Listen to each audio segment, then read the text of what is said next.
we go again. Here we go! Nope. Hey, bro, watch your jet. Watch your jet, bro. Watch your jet! Two-star Goku uniform! Nani? Another day, another victory for the OG. Taking down the sweats. The imposters among us. Fatality. Falcon Punch! leave me alone.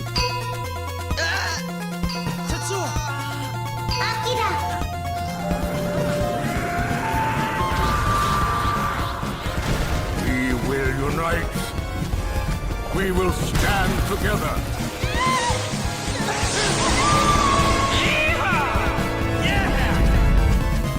That was quite the show.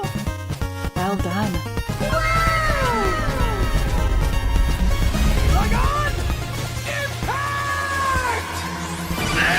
This is it, baby. Hold me.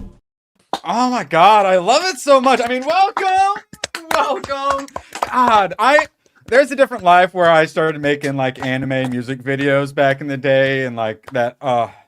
I missed out, but I'm happy to be here talking about the death of Western entertainment with you all. Tomac, let's get this rolling. How you doing, buddy? Been doing great. Beat Guilty Gear 2, then immediately started on Motor Slice. Ooh, yes, Motor Slice. Hayden, I know you reviewed it. Did you get a chance to dabble? Yeah, so pre-reviewed it. I played a little bit of the demo and did kind of a preview of it. Ooh. And yeah, for action platformers, it's fun. Like it was a good time. I was intrigued. ABF, how you doing? Proud owner of the Steam controller. Yes, I am. And had a lot of fun. And now finally, sorry if you want to announce this on your own channel. Finally blocked by the quartering. Yes. Finally blocked by the quartering Congratulations! as of like 7 minutes ago. That's a record. So ABF, did you actually use that for Pragmata last night? I did, yeah. And it was comfortable. I liked it. The only thing, and it's not really a criticism of the controller per se, I'm used to the D-pad being here, so I kept moving my finger down. It's just like a muscle memory thing. So I think after a few more tries of playing it, and I'm actually moving it's the got cursor around on my screen right now with the joystick. So I was a PlayStation guy, but I played a lot of Xbox. But yeah, it is kind of weird getting used to that at first. It's similar to when I switch over to playing like my Switch, and I have to remember like the A and B or switch because Japanese people. Like, because we want to put our thumbs on the bottom button, but apparently Japanese people want to put it on the right button. Yeah. So that's why it's because a circle is good and an X is bad. Yeah. X is no. But still, though, on the PlayStation, X was like the positive and circle was the back. Not all the time. For So the in- American ones, it's confirmed. Yeah, I'm pressing X to doubt right now, Erwin. No, you were supposed to. I would say circle try for playing that. FF7 again with that mentality. But the Japanese, a lot of the time, they'll use the X on Xbox to confirm rather than the B on the other side. Bum, bum, bum. All right. Well, and we'll be getting into it. Hayden Wayne in the flesh. How you doing, buddy? Yes, doing good. Went and saw Michael and Mortal Kombat 2 yesterday. I thought you were about to say Mortal Kombat. You're Michael. Both. All right. Yeah, I saw both, and then the night did you like before, I watched more? Mortal Kombat 2021 for the first time. Oh, why would you do that? Well, because I wanted Yeah, I to know. see what the character setup was, and honestly, watching that as a setup movie specifically for Mortal Kombat 2, I think made me a little bit more forgiving of some of the stuff in that Mortal Kombat movie. Yeah. But it was really fun sitting there with my girlfriend and knowing who each character was before they were even like announced as the character. So like it's the first guy, Hanzo, whenever you see him at the very beginning of the first Mortal Kombat, I'm like, that's Scorpion. And she goes, what? And I go, that guy's Sub-Zero. And she goes, what the fuck are you? And then he does the like freeze thing on, Hanzo's like family. And I was How do you like their take on Scorpion? Because he is definitely a different Scorpion. I like the actor and stuff. Some people don't love it. It's more like Samurai Scorpion than Ninja Scorpion. I like it. Yeah, so that's MK9 Scorpion technically. Ah, it is. Okay. Yep. And I liked it. Like, I wish we got more Scorpion in Mortal Kombat 2 than we actually ended up getting, but I understand why they did it. And it was just It was a fan service. They thing took a to bring detour to hell just so we could see him again, just to get essentially. Scorpion. So They're like, "Hey, come on, buddy," and he goes, and I love how they were like, "I thought hell would look different," and then Kano and his whole Bylon is alive. Biwan, how do you say his name? Yeah, I don't know. The guy who took Bihan? the whole family. Bihan. It's yeah, Bihan. and then everything. Yeah, and then his like his suit is basically like a Power Rangers morphing scene. But It he was also great. talks about he's like, they're like, "Oh, I thought hell would look differently," and he's like, "Hell and dreams are similar, and you can capture dreams if you know how to do it." And that's why his hell was like a peaceful little Zen garden. And like, I enjoyed the movie. He's a Green Lantern. Yeah, you gotta turn your critical side of your brain down a little bit, but it's an action. I mean, it's definitely had problems, but for happy a to turn my brain fucking down. Mortal Kombat movie, they finally gave me the tournament. They were actually like fighting and like, no kidding. The last Mortal Kombat I watched was Annihilation, so yeah, I That's enjoyed definitely a this choice. one. Yes, like so at the part of the movie where he's fighting where Johnny Cage is fighting Baraka, right? And he's like dearly. And then it gets where his sunglasses fall off and he puts his sunglasses on. And then he's just like, "I'm Johnny Cage." And then he goes in and beats Baraka's ass like fucking, It was awesome. I love that whole punches scene. Baraka in the dick, and Baraka goes, "That's the best fighting I've ever seen." I look over at my girlfriend and I go, "That was fucking retarded," and I absolutely loved every second of it. the teeth look so good. Yeah, they did a good job. Yeah. But I finally went to the movies in 2026 and actually had 2 good experiences. Super quick, since we're still in intros. Michael, thoughts?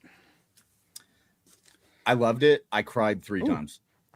You do be doing that. Not even gonna deny it. I straight up cried 3 times. Like I like wet eyes. Looks over at my girlfriend and she goes, "Oh my god, are you okay?" And I was like, Michael just wanted to spend time with the kids that were in the hospital. Like Yeah, and then you remember all the critics hated it because they wanted him to be all evil, hurting the kids. They wanted a trial Fuck the movie. critics. Yeah. Oh my god. We I hate them. fucking not love enough. that movie.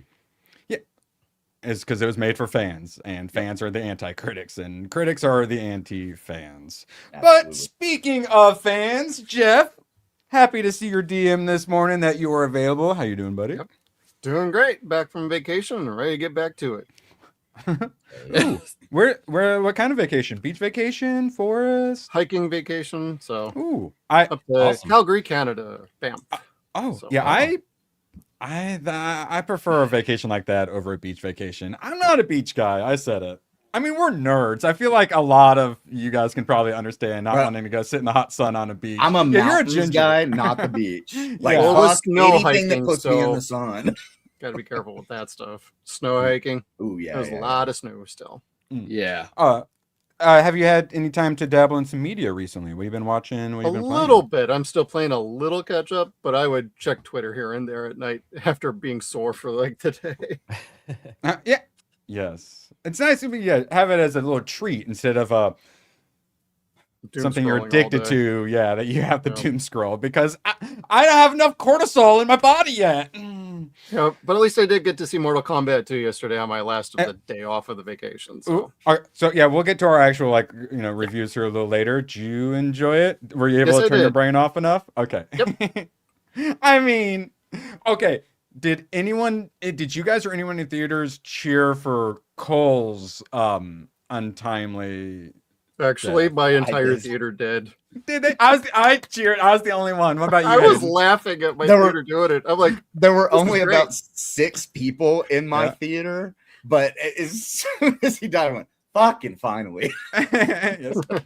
Yep. Yeah, Like, I was also not in a full theater. A bunch of people said, "You're fucked" before you even started. I said I had a decent amount of people for the Thursday 7 o'clock. For me, it was pretty decent. But yeah, it's only 5.2 mil in previews, so it's also an R movie. So what do you want? Yeah, they wasted a lot on doing like sequel setup too. I hope we get a sequel. I'll definitely watch it. I got opinions. I think we will. I think we'll get a 3. Okay, likely. yeah. So We'll do opinions later. Chat, absolute pleasure to have you all here. Have you hit that thumbs up? Have you sent $5 to say, Hayden, explain the philosophical importance of Mortal Kombat? You have 3 seconds. Go. Fight to live or die. I thought you were going to go with get over here.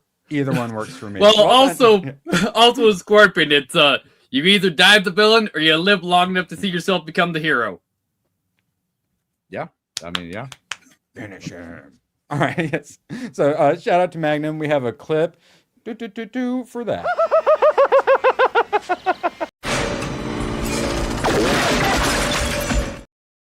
Chick Joe is actually 2 clips. Oh, all right, well, it's early. All right. Graph web for 2. For fuck's sake, hashtag cancel this loss. And Graph web, you don't know this, but since it's the internet, everyone's like slightly delayed. So when we sing, none of us are doing it like the same time as each other, and it sounds horrible in our You ears. just gotta go. You did this. You did this, Graph. And we really appreciate you. And shout out to all you lovely chatters out there. Consider hitting that thumbs up. I'm not gonna ask you to share because I forgot to pull it up, but feel free to share on X. All right, now, I'm gonna work on dwindling the anime section down to where we don't really even cover anime so much in the future. So any of you anime enjoyers out there, you got about a month to get me to watch your favorite animes. I got Fire Force, Black Clover coming up.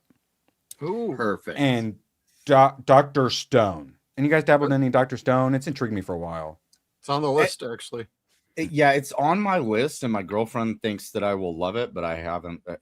With time and stuff. That's funny. We're winding down the anime segment, and I'm actually about to have time to start watching more anime. Oh, I know, right? Well, that's good. Well, I might have less time to watch anime, so and also I did this because there was much anime I wanted to watch, right? And then I watched it all. Also, I feel bad making ABF roll out of bed and immediately come on my stream in the morning. So the thought is we kind of get rid of it and then we start a half hour later, but still end around the same time. Is my thought. But I still have to discuss that one with my wonderful panelist. I need motivation to wake up, at a you'll still have it. Time. Yeah. Oh, hey, it's just a half hour later, and then once the clocks change, then you'll have lots of time. But sad life of a streamer. I appreciate my panelists, and I don't want this to ever feel like an obligation or job for them. So I'm gonna install a camera on my nightstand so I don't have to get out of bed. Yeah, just do the show from bed, just laying on your side. There's some Twitch streamers that do that. Hey guys, how's it going? Wait, I've got it. You can even turn the camera on its side so you're still upright. Ooh, good idea. Yeah. Jess can bring you like a tray of food, like when you're sick or like Mother's Day. You have like a webcam and microphone attached to that. So, all right. Yeah. So discussions are in the works. Like I said, probably about a month away. I'll probably make some other changes to the channel depending on things. But probably gonna wind down the anime segment a bit. But we'll still watch anime. Now, Highlander, The Search for Vengeance. I added this to my list. You guys were like super generous one day, so I'm like, all right, I gotta watch something for all of you, and this is the one I wanted to watch for Tomak. Highlander, The Search for Vengeance. When people first get introduced to anime, like with ABF, I'm like, here's some Studio Ghibli movies for you to watch. Others are like, here's spider demon vaginas for you to watch ABF, and I'm like, no, let's save those. And well, the minds behind the spider ginas, Kawajiri and Hiroshi Hamasaki, they've made some goated animes, and they're certainly a little more adult. Vampire Hunter, Bloodlust D, and Ninja Scroll are like the ones everyone is like, you gotta watch these, but like they're not for everyone. Like you guys had Badger watch Vampire Hunter D Bloodlust, and he was not ready for it. But yeah, Animatrix segment. Ninja Scroll's kind of weird in its quality. Over time. Scene as well, and then Wicked I'd already City. seen Animatrix, but yeah, you have to start with the more grounded stuff to get people to, switch over. But keep in mind that you can also use the spider ginas to gatekeep people. Yes. But You gotta we throw do one the in trial every once in a while. Yeah, yes, but Hayden, I'm just saying. I argue we let the newcomers watch a few animes, and then we throw the Spider Giant at them when they're a little bit more prepared for Right, it. and then if they we get gatekeep them filtered, in. then hopefully Yeah. they don't try to come in and change anime. That's the whole point. We can't be So- like what we did to Isaac and immediately tell him to watch Boku no Pico. I don't want to know. We're moving on. Correct. I still think about Prison School too much. Redline, which I easy recommend. Let's see, X, Metropolis, Vampire Hunter, a little bit of some Spawn. Spawn is Yeah, good. the Stink Bomb segment and Memories. Bunch of others. Yeah, Ninja Scrolls, Cyber City 080808, which I really enjoyed. So it's that same style of animation, very mature, and you see. There's boobs with nipples scenes 3 different times, which I kept trying to predict when we would see nipple because I knew it was coming. So all I'd really seen was the art and a bit of the animation, and I was like, I was a little jealous that Badger had seen this and I had not. I felt outweebed a little bit, and I do like the style. You just got to be a little more cultured to appreciate some of it. But this is a good way to get people into this. Similar with like Vampire Hunter or Bloodless D being like getting people in through vampires. Then you can get a little more used to it. My buddy's currently going through Demon Slayer for the first time. And we're getting him used to wildly annoying characters like Sunitsu and stuff like that. So you kind of got to like build up some tolerances. And then that's what I'm saying. Once we let people build up a little tolerance, then we throw the Spider Giants and see if they pass the test, you know? And so the art animation was fantastic. Of course, like I said, there were definitely plenty of nipples.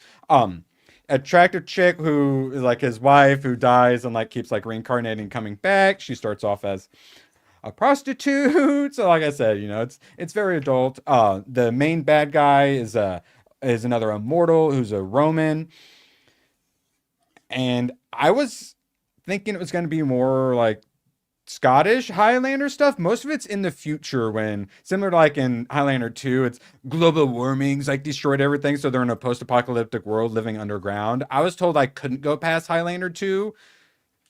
Jeff, you probably know this. The later Highlanders, does this start getting into post-apocalyptic shit? Well, a little more I know it goes off futuristic, the a little rails. dystopian. Okay. Yeah, Okay. like Highlander, the series kind of goes into that. A little Okay. bit. Yeah, because this, like, it felt like zero relationship to like the first Highlander movie. Yeah. But that was fine with me. Like white Roman guy being like the final boss of the samurai game. Wait, isn't that essentially the final boss of like Sekiro? I think. No, I forgot played the Sekiro, so I have no idea. No, But yeah. then- The final fight in Sekiro is you're So- fighting the white samurai on the field of lilacs, and it's the same fight So- as the first fight. Yeah. Hayden, the left now that we can talk to Japanese Twitter, the left keep complaining about like Japan being racist against black people. I'm like, no, I know. that is ridiculous. They're not What do you mean? racist against black people. But yeah, this character was awesome. So you had the crazy chainsaw versus ninja sword, and the ninja sword, I don't know why it didn't break, but yeah, it was badass. The character designs, the fights were really good, the art and animation, even though let's see. Oh yeah, so that's what I liked is those older ones, they've really good art and animation, but they're of their time. But this is that art style, but it's 2007. So the animation has really benefited. So I was very impressed with the animation. Good fight scenes. Like I said, art was, if you like those sorts of movies, it's the exact same style art. I enjoyed it. I had to, oh wait, I need to show it. I bought it. Oh wait, no, I showed it last week. Okay. Yeah. Business expense. So I had to buy it on DVD. So if any of you guys are enjoy this, you're going to have to hit up eBay or you're going to have to go sail the seas. But in those situations, like I said, I'm against piracy for the most part. But in those situations, yeah, I got no problem with people finding a way to watch it. If you can't find it by a means to procure it whenever it's being sold, hey, you do what you got to do to access old media, right? Media preservation's a thing. So. Especially like Legend of the Galactic Heroes. Oh, You can sorry. barely find that anywhere proper. The old original series. I love that you held that up like you were holding up a regular book. I know. Well, it's You're like, the correct thing was facing my eye. I know. Hey, I'm retarded. I go to the bookstore every day and look at manga, and I still can't pull it out the right direction. When I try to put the damn bookmark in, like I want the bookmark to face me, and every time I'm like, okay, all right, and then I set it down upside down. But yeah, Vagabond. This is one I haven't read this one, but the art is always compared to like Berserks and whatnot. It's very high quality. Like it's one where like each panel is the quality of like a splash page. Yeah. Nice. So yeah, this is one I'm looking forward to. Quite a few. I was looking to get maybe another volume or so before I started on it. Just speaking of manga real quick and just a short little side note. So last night, my girlfriend and I were talking, and we were talking about like what are some of our favorite anime that we've ever watched, right? And I couldn't really narrow it down, but we did decide to come to the conclusion, because we have never watched this specific show together. We're going to do a rewatch, and because I said I'd never read the manga, we found the suspense is complete killing manga. Me. Oh my god! Please tell me $40. Tell me. Death Note. All right. Oh, nice. Yeah, I'm so close. This is bordering on a quartering video. I know. Yeah. Right. Exactly. Exactly. Thank you. What say that name three more times, he'll appear. So we're going to rewatch all of Death Note, and I just ordered the complete series. It was $40 on Amazon for all of Death Note, and because we've never watched it together. And I still don't know. Do I do manga or anime first? I feel like since I own the manga, I should probably just like do the manga first. Honestly, I think that the manga is going to tell you a lot more, so you might actually enjoy it more if you watch the anime first. And then you get more of the story from the manga. But usually the reason to do the anime first is for like action scenes and stuff, where I feel like there's probably not a ton of that. A lot of it's like mainly dialogue, right? There are some mysteries in the anime that don't actually get like kind of shown. I'm not the only one. Jeff's holding his upside down. Oh wait, no, I'm not. Are they supposed to be upside down? Yep. Yeah. Or did you just put it in the box upside down? No. Well, you could do it anyway, really. But yeah. Yes, and you chose the upside down way. Admit it. Because I like it like that. I like that's it how too. it comes, though, isn't it? Because you got like. I think so. Oh, okay. This is a special box from Australia, so I had to buy that separately. Have you seen the all-in-one? Like the first time I saw that, I was like, man. That's why it's upside down. It's from Australia, Erwin. Durr. Yep. You also need to do it backwards, though, because the toilet's flushed the wrong way. That's true. Yeah. I'll fix that Moving later. on, before we get too confused, I watched another couple episodes of Witch Hat Atelier, including More Dragon, and it's the one that like Kongman posted. Holy shit, this art, animation's so good. I don't care how woke the original mangaka is. This, oh my god, it's so fucking beautiful. Witch Hat Atelier, holy! If you can stand animes that are a little on the girlier side. Witch Hat Atelier. Holy shit, it's so good. Oh my god. And I watched some more of that Agents of the Fourth Season, the Wit Studios one. I think it's the one on episode 2. My ears started watering. My ears started watering because of how you probably need to get that looked at and how touching it was. And then already in episode 3, like it was giving me feels from the character stuff.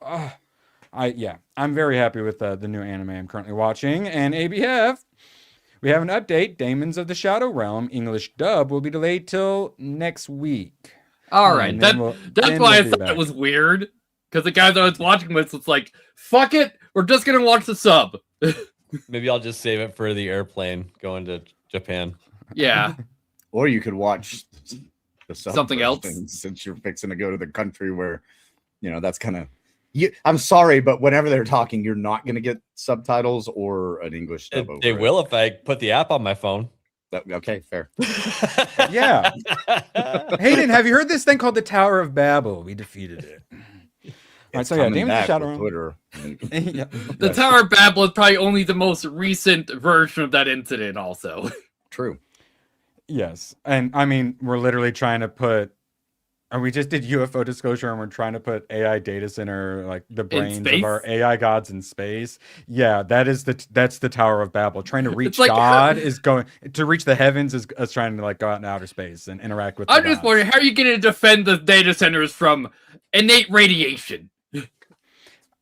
Yeah, there's probably some options, which is why they have to disclose the future technology so they can actually get away with using those things. But more on that on a different stream. Tomak. Yep. We got this drop in the 12th, which is Tuesday. Oh yeah, I was thinking, like, is this more Musha? No, that's DMC2, because that's the main villain from the second game. Ooh, okay. So doing main villain for second game for second season. I like that. And I like his weapon and character design. And I hate Avi Shankar as much as you want. I enjoyed the first season. Yeah, like he has a good design. Too bad DMC2 was a hot garbage. Yep. Oh. Yeah. Okay, yeah, well then game is hot garbage. Oh, okay. Oh, really? Okay, yeah, well then it's real bad. Like one of the bosses that people always talk about is the possessed helicopter, and you can kill it while it's off screen with your pistols. I'm gonna get PTSD because he brought that back up. Well, here's some fresh trauma for you. Magnum for 2, does the spider gina have crabs? Maybe. It has giant teeth. Does that count? Thank you, Magnum. Appreciate you. And then also, I guess I'll go ahead and mention it now. So I was gonna do a super chat goal to get me to play some Mixtape today, and then ABF nuked me yesterday when I'd already planned on doing that. And I'm like, well, fuck. Okay, well, I don't owe him some Mixtape playing, but like it was in my head. So I played some Mixtape, and I did about 45 minutes of it, and holy shit, we will be discussing it. Oh my god. So I just figured for every 100 we hit, we'll add an extra hour of me playing Mixtape. So if you guys would like to see me suffer through more Mixtape, which we will be discussing later, holy cringe. His eyes. Brother, it's like Dustborn levels of I was cringe. about to give some subs, and now I don't want to because I don't want to actually put you through that stuff. Okay. Well, no, okay, well, we can do that. If you can give subs and subtract time if you'd like as well. Okay, yeah, I'm subtracting the time for the subs that I'm getting now. Okay. Perfect. So we'll be at like negative 50 or whatever. Okay, because it's I know every time I look at past my desktop and I see the Dustborn icon, I remember I have to play half of it and I like take psychic damage. There you go. And now I'm like, I should play more Mixtape, guys. But thankfully, shout out, the first one he hit, he literally looked over to his left and he shot Jeff. First thing. And then he hit Gunho soon after, and Mo, who's also here, and Jay Price, Master Chris, F Doom Clone, Skylar Benson, B J. What's the extra J for? You had some good ones, dude. And we are now negative 50 towards me playing Mixtape. So, Erwin, you're my friend. I can't have you suffer through that too much. I've already suffered through 2 games. I appreciate that. Well, technically 1.5 right now. To be fair, I can also just like let Mixtape play itself on the side monitor while I do something else, because it practically does play itself. But more on that later. We have some Hayden clips to play for now. See you on the other side.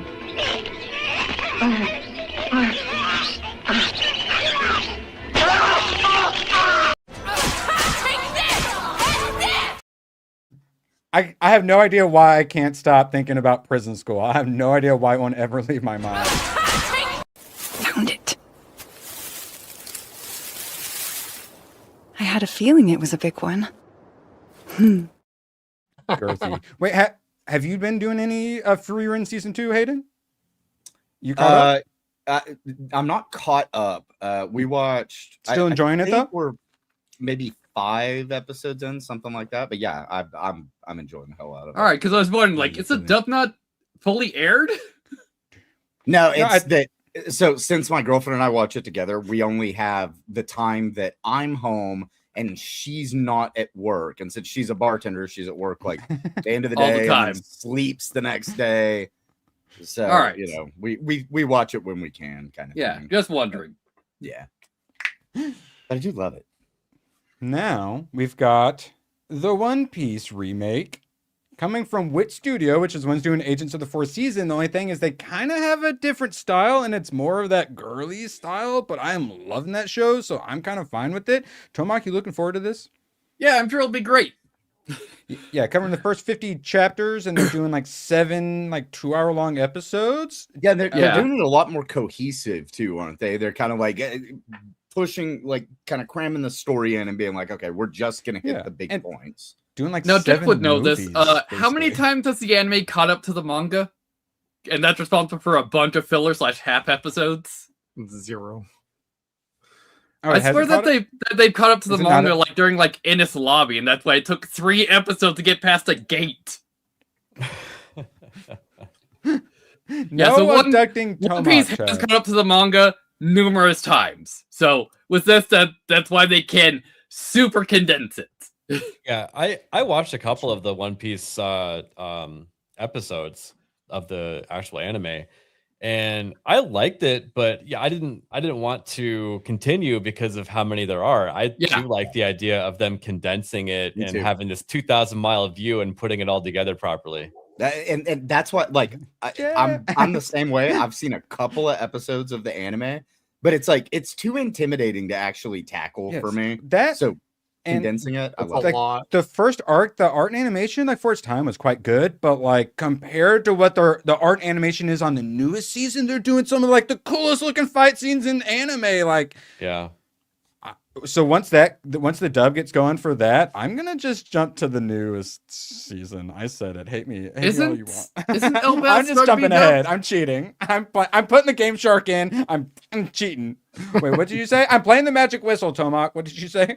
I was gonna say, has Elbas started to get dubbed? Since I'm unaware if it has.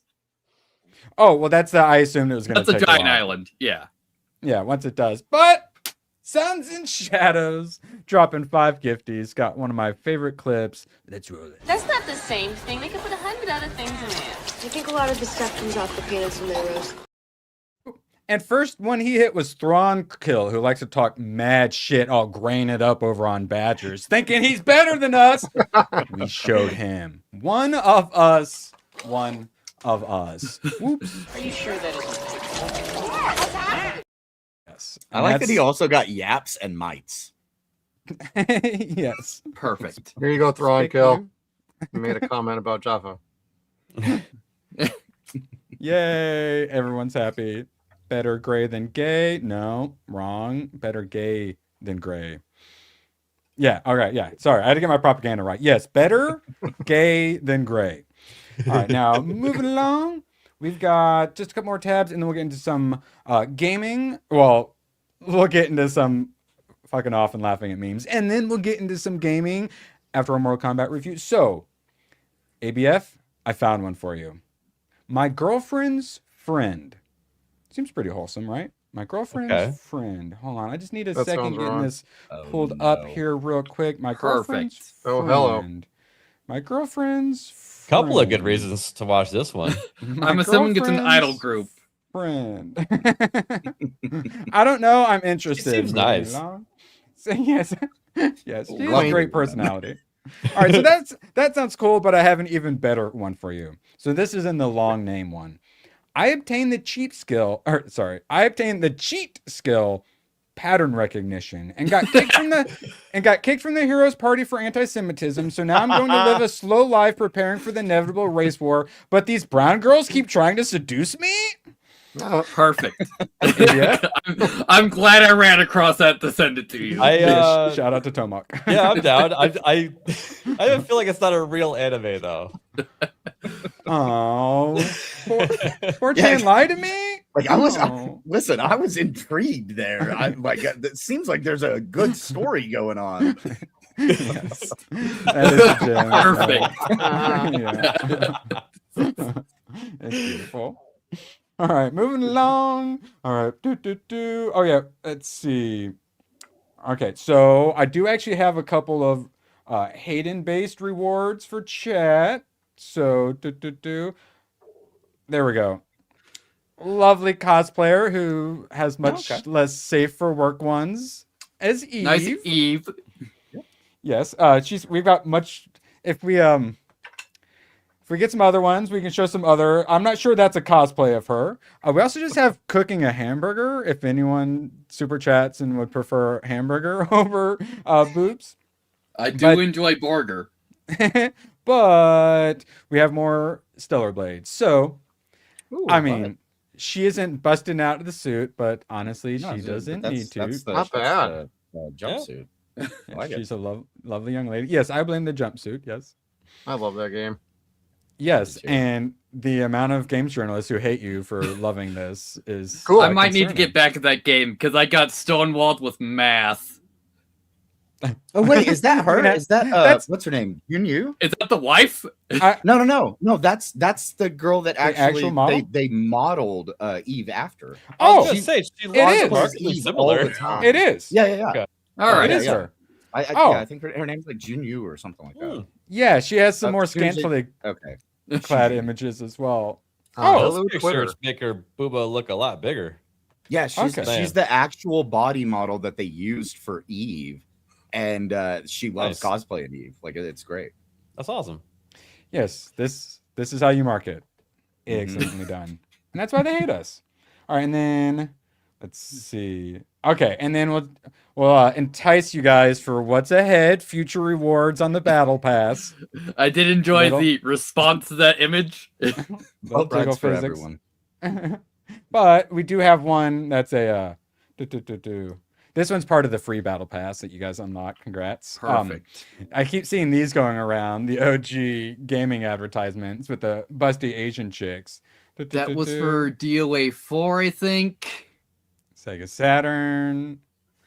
And you guys play a Sega Saturn? I did not remember the controller looked like this. Oh, yeah. Well, yeah, because that's essentially still just a Genesis controller. Yeah, actually, I had the Genesis controller with the 6 buttons, and then you could do the 1-button fatalities in like Mortal Kombat 3 with the extra buttons, and I think that's all I ever used them for. They was great for fighting games and nothing else. Pretty much. Oh, it was almost that like makes having sense, the because fight stick.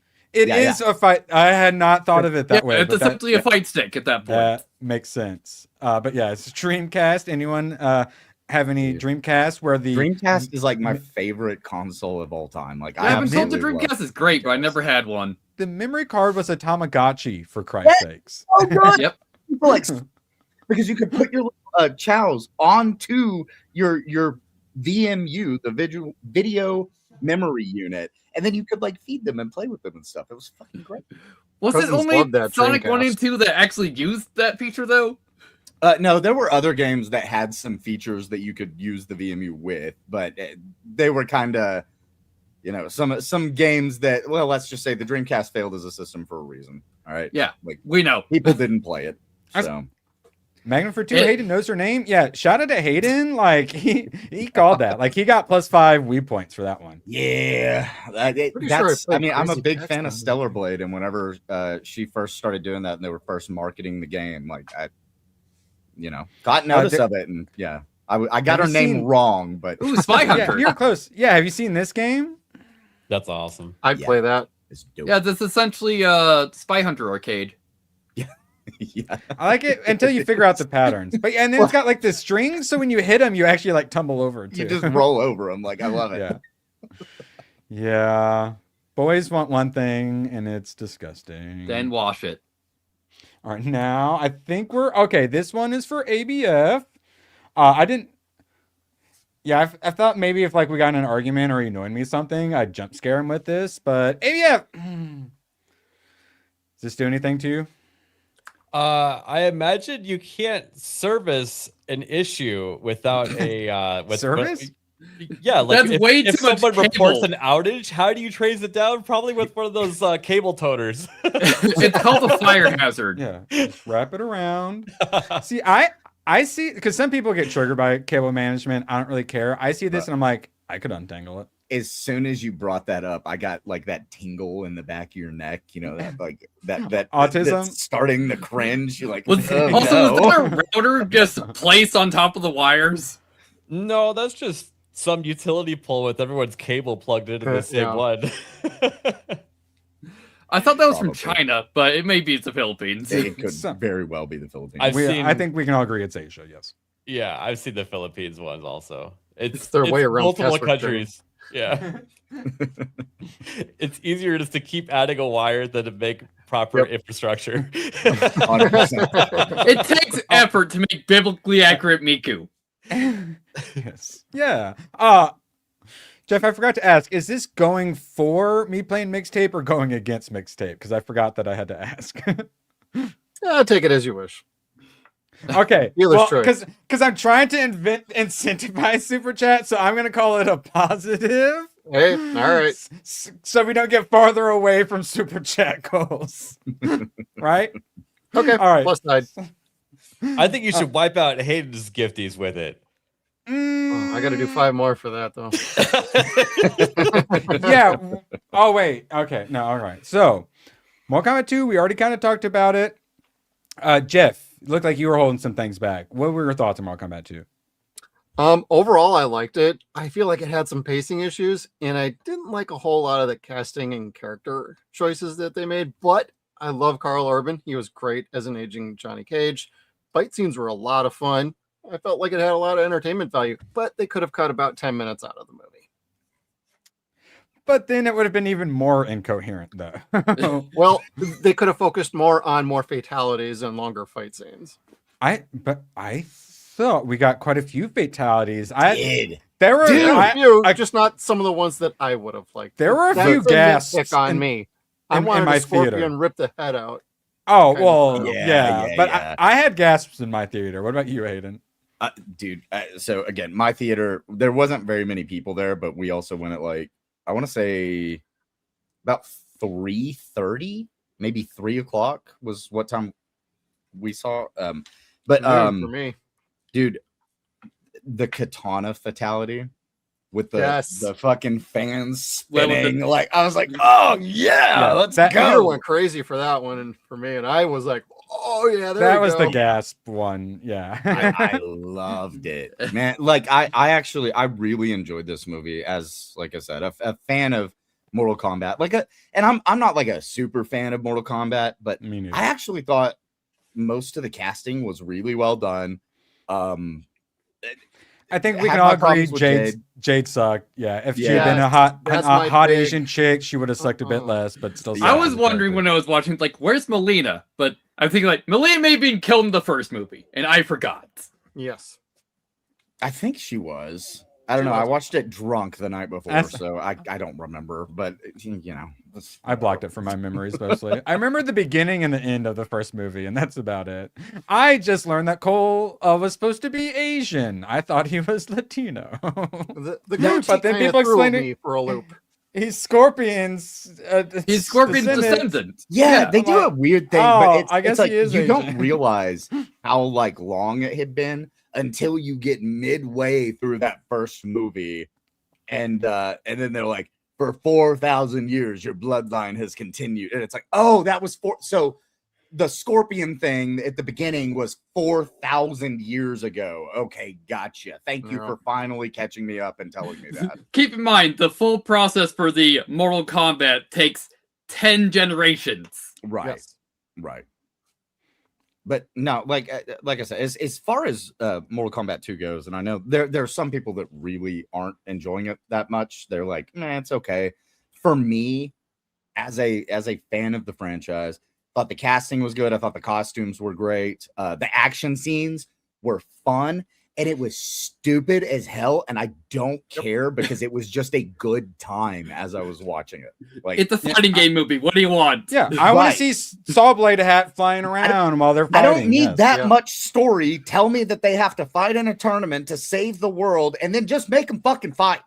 That's it. That's all you had to do. Story was just fine. It was good. I had no problem with the story at all. And there is character enough lore stuff for some game fans. There's enough there for you to sink your teeth into. If you want more, you got to go watch the old TV show from like freaking 1996. Yeah, and that show's great. Oh, that's a great ending on that show. That's the problem with the first movie, though, is that they turn it into this whole we're abducting you to come to the tournament kind of thing. And then it's like, we got to tell the story of what you do and what's going on and how's your family, and like it went way too far. And that's why I love with this one, they went with the route with Johnny Cage where they bring him in and they go, "You're chosen to fight," and he's like, "Yeah, fuck this, I'm leaving." Yeah, nope. He leaves and then he just gets teleported back when it's time for him to fight. He's got like It's no choice. "No, you didn't I have a love choice, bitch." Yeah. Yeah, I love liked it, that but they, instead of the whole story that we got with the first one with Cole, they just turned it into, "No, you're here, you're fighting." Yeah, you're cleaning your room. Yeah. You're eating your Carl Brussels was sprouts. great, man. Yeah, him At and first Kata, I'm like, honestly, aging highlights. Johnny Cage? What are we doing here? I don't like this. And then the movie started playing, and I'm like, you know what? This actually works. Dude, holy the crap, way I they like set this. it up where he's at a con and nobody's coming up to They his did the table Galaxy or Quest anything, and he's setup. like, eh. I thought of Galaxy Quest too. Yes. Yeah. ABF, what was your favorite thing? What was the thing you disliked most? My favorite thing, probably, I mean, just like everybody keeps saying, Johnny was probably my favorite part. And like Hayden was saying, the toothy guy, what was that guy's name again? Baraka. Yeah, Barack Obama. I really liked that. That was great. Like, dude, because okay, so like whenever Johnny goes in to fight him, the whole setup to that fight was awesome. Where he's being challenged, and then Johnny starts talking shit, and Baraka's like, "No, I'm gonna fight you." Yep. And then that whole fight was so fun and just good. And then at the end where it gets ridiculous, and then he punches Baraka in the dick, and Baraka's like, "That's the best fighting I've ever seen." But it's like, that was so fucking retarded, and I loved every moment of it. The whole kid pointing thing was what won me over in that scene. I'm like, dude, this never works. And then they went right into it. And I'm like, they went just enough cheese with that one that you're like, okay, I see what you're doing here. All right. I wouldn't be surprised if that was a reference to Annihilation with Sonya fighting some of those guys at the end, and she just keeps doing a fake spin kick. Yeah. I really liked the whole thing overall, but I left the movie theater being satisfied but not wanting more. I actually think that the way they took the story, it would actually make a shittier movie for the next one. The setup for the next one, I was not totally. But what if they make like, it really? Liu Kang focused finally? They would have to kill off like Jade right away or something like that. They would have. Well, to... yeah, her head gets smashed and then ceremoniously pushed into a acid pit. I'd be more okay with them not having her in the movie at all and be like, "Oh, can you believe she died?" You know, like off camera. Oh yeah, off-screen death. Willem Dafoe in Aquaman 2. He died from COVID, guys. Sorry. No, Also, all right, as Ron was asking about the Scorpion saying, "Get over here," that's Ed Boon yelling it. Yeah, that's always been Ed Boon. Yes. Well, no, so it wasn't in the first one. Oh yeah, not in the first one. But... In Mortal Kombat 2021, they had the actor just do the "get over here," and then in this one, they brought Ed Boon in from the games and had him do the "get over here." Him as the bartender was even better too. We got a finish him, and then and then Johnny does like this, and she doesn't finish him, so he just falls over. I was dying with that because he was not fatality. So he just did the fall over after we got the finish. Like I would have been funny if she was trying to set it up and then he just dropped it and was like, "Oh well, all right." Yeah. If she just like took one weird step back or something like that, and then he falls. Yeah, because that's usually what most game players would recognize I hit the wrong button or I did the wrong. Oh wait, Hayden, you bought the popcorn bucket? I did. Yeah, show it off. It's badass. I was going to, but they didn't fucking have it. I mean, the clipboard responsibly. Okay, good. Yeah, full screen. Oh, I put it on Pippa here. He'd wear it. Too cute. And then is it the top of the helmet that's got like a little place for popcorn or what? No. So hang on just 1 second. Let me grab that. It's a 2-piece popcorn. Oh yeah, it sits on top of a bucket. It's a metal bucket. And I don't know where I put. Give me 1 second. I'll grab it because the bucket is actually kind of. Isn't it just like black and says Mortal Kombat? The inside it's got the writing in it is like written in blood on the bottom, and it says finish. Yeah, go get it. Yeah, go get it. Let me. Look, I think it's right over here. Give me a second. All right, and then Tomak, before we move on, did you want to give a little review? Yeah, I liked Wait, it. did you like see it? most Yeah, okay, you did see it. Yeah, Right? I Okay. saw it yesterday, but when I was seeing it, it's like, and FNT's already going, so it's like, whatever. By the time my show started. But yeah, I liked it. Kano's still pretty much the best part. Oh, yep. I don't know, read the back. Let me see, one ring to rule them all, one ring to go fuck yourself! Yes. Which, yeah, that was one complaint was, I thought they were going to do that at the end where he cast the MacGuffin into the lava, like Lord of the Rings style at the end. That would have and been they had funny. The perfect chance. Well, they're to, in I thought it was another gonna realm, so you happen. could do that. Oh, okay, that's different than how they had it displayed at mine. Yeah, no, so I that's don't know if cool. they had different ones, but this one has Shao Kahn on it. On the back, it says Shao Kahn. Is that embossed? Not his hammer. Yeah, it is. Yeah. It is embossed. It's Damn. raised up, and then on the inside of the bucket here, Oh, there you go. flawless victory. victory. Yeah, Oh, you can that's actually cool. see the embossing from the inside. Nice. So Yeah. no, it's That's awesome. like So I, said, when I looked at it, I was like, "That's How- cool. I want that." how much was it? Because I wanted to ask the Tardu who gave me my popcorn. My dad, $43. Oh, that's actually really good. I thought it was gonna be 50 It's plus. pretty good. Yeah, it's $43. Yeah, and because it's what, actually the Warhammer was like It's 12 30. bucks for me. You got it for 12? Yeah. I think it was like 35 bucks or something like that, and I got it a bit cheaper because of my. I think they were trying to just get rid of them by the time I picked it up. Yeah, mine is often trying. They got their little like clearance section. Please buy our old shit, please. I would say one thing I liked is that one of the used game stores they make a little window where they put like Mortal Kombat, like Super Nintendo cartridge and stuff, like Mortal Kombat 2 cartridge and stuff like that. I like that. Giving a chance to do a little advertisement while making a little cool display for it. Yeah. Hopefully they'll do that for Street Fighter 2. All right, now we got some funsies. ABF tagging you into the game. When I first saw this, I immediately sent you a link. Oh, I did not realize it was going so vertical. I think I bought this because you sent it to me. Yeah. Yeah, Kearney 100 and his shit bucket from Battlefield Friends. Obviously, me and ABF enjoy some Battlefield Friends. Anyone else here a Battlefield Friends enjoyer? Never watched any of it. Ooh. Yeah, I haven't ever seen it. Yeah, it's So- a classic one. They had a machinima even back in the day. Yeah. David? Quick roundup. Neebs and all of his friends, they started on YouTube on a channel through Machinima making animations, thinking that, they'll put out animations and they can make money by making videos. They quickly figured out, though, it's too many hours to animate and put out than what YouTube pays. Yeah. And they kind of shifted to making these funny video game shorts and stuff like that. And Conquest and Wait, I have seen this before. Yeah. These guys are incredibly This- funny, incredibly talented at animating and voicing. And this was their Battlefield 6 one. They did a team up of Battlefield 6, and they played this. I want like the game showcases or something. Mm-hmm.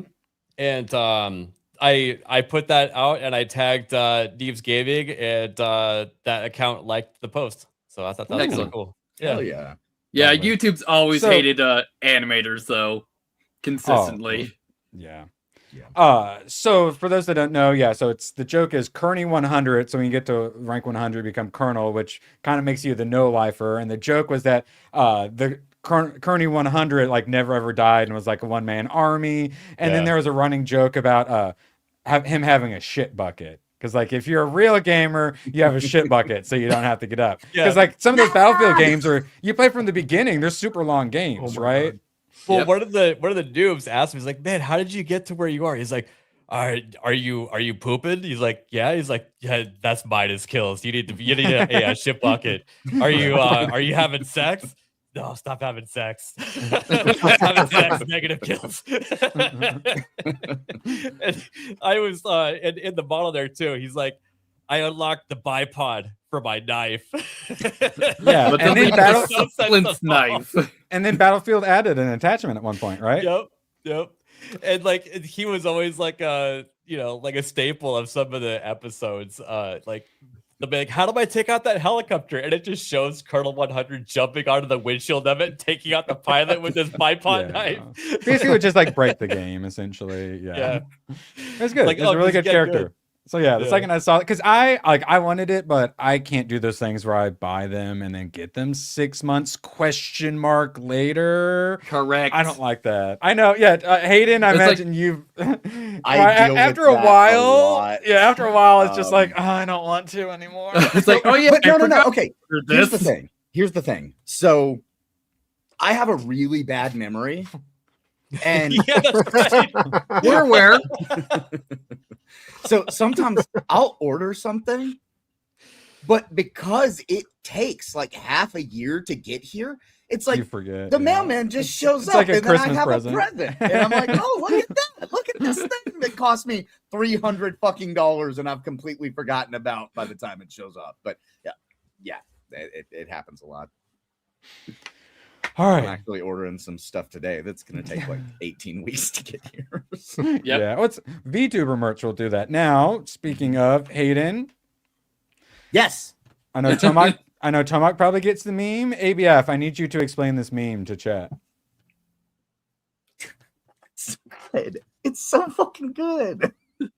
I don't get it. All right. So the one you in the failed the top left, I-step question. Yeah, Hayden, go ahead. They also didn't have the core mother for the rabbit. What? I don't know. Keep moving on, Hayden. Okay. Keep going. The one in the Professor top Hayden. left, that's Fubuki. She's a fox. The one in the top right is Narissa Ravencroft. She's a bird. The one in the bottom left it's so easy. is How did I not get Pecora. She's a rabbit. And the one on the bottom right is Floggy Wawa, and she's a frog. ABF, you need to understand context clues. See, bird here, carrot, froggy. She's technically not a frog, but I mean, She's not a frog. She's a phoenix, movie. but she likes to wear a frog jumpsuit. So I'm there such we an go. We got the idiot. Star Fox I was gonna say that went exactly how I expected. Wait, Jeff, did you? So obviously I knew these two would get it. I figured ABF would probably not understand and say this is gay or something. And then Jeff, did you understand what was happening? Kind of. I actually watched. I'm like, all I of those recognize two of the VTubers, characters, so. the two top Okay. ones, and then I'm like, what? I don't know the others. That's kind of what I was expecting. All right. And Magnum dropping a $5. Appreciate you, dude. ABF, do streamers need a shit bucket in order to maintain position in the chair?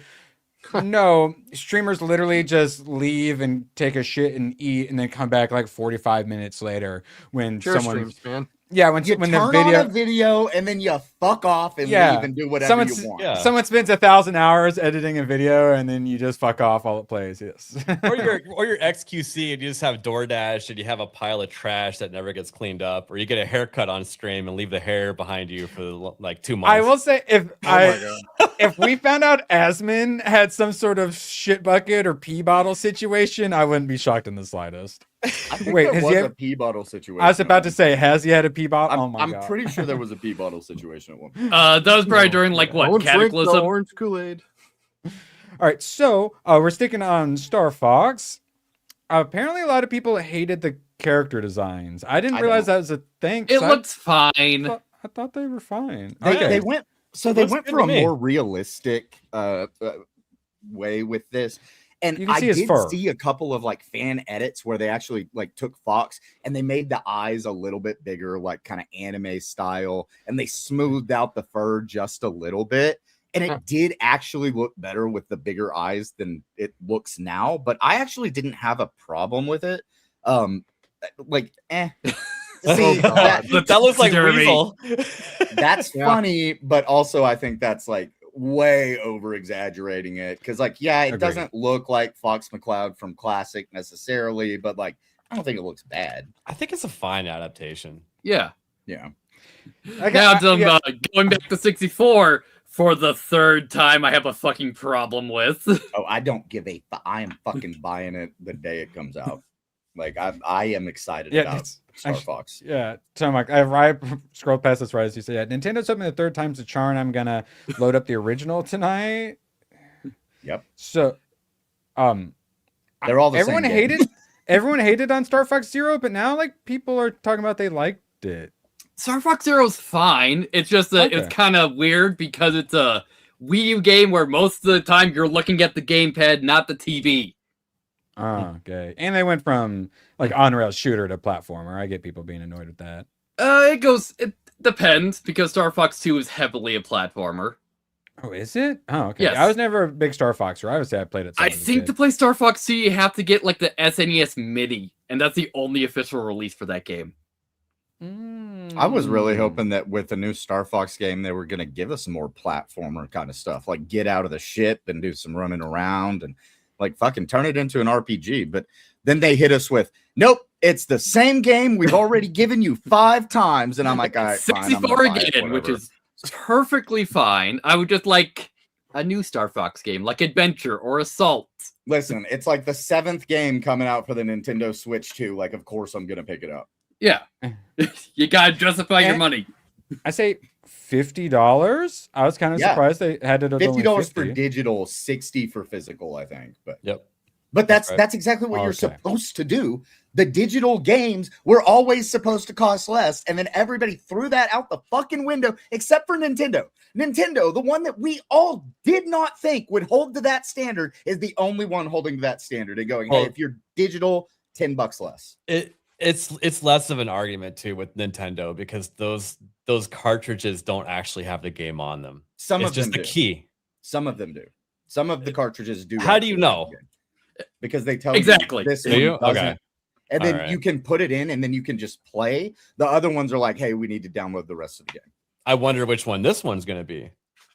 Good question. I don't know. I mean, it seems to be like they're doing the licensing thing moving forward. So this is a new game. I bet it's just a license on that physical cartridge. I think it depends on how big the game actually is. And I think if they can actually fit it on the cartridge, they do. Whereas something like, which game was it? One of the games that I fucking bought for Switch 2. One of them, whenever you actually put it in, it's like, hey, and it shows that it like loads it. And it's like, hey, you got to download the rest of it and install it. Whereas one of the games that I have, you just put in the cartridge and you don't have to be connected to the internet or anything. And you can just play. Yeah.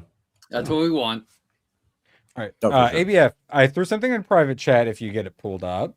Okay. It's in response to this video. Star Fox lets you use character avatars that mimic your own face for game chat and online modes. This won't be abused at all. So, I do want to say ABF this. has it being abused. Yeah, Hayden? So I just want to say, like, if that is actually accurate to like how good the tracking is on it, that's some of the best tracking tech that exists out there. And it's literally face rig has gone full circle now. Because that was like one of the OG characters. It's basically looked like Fox from face. Yeah. But that's the thing, like face rig, and even like today, a lot of VTuber models and stuff, the tracking isn't quite good enough sometimes to like pick up the actual like subtle eye movements and stuff like that. Like it can. A lot of them do really pick it up well, but if that was actually accurate and being like it and actually tracking his face as he was doing that, like now, okay, it was an example, so we don't know how accurate that was, but if it's anything like that, that's like top tier tracking tech. Here, ABF actually has an example of it being used. Let's see.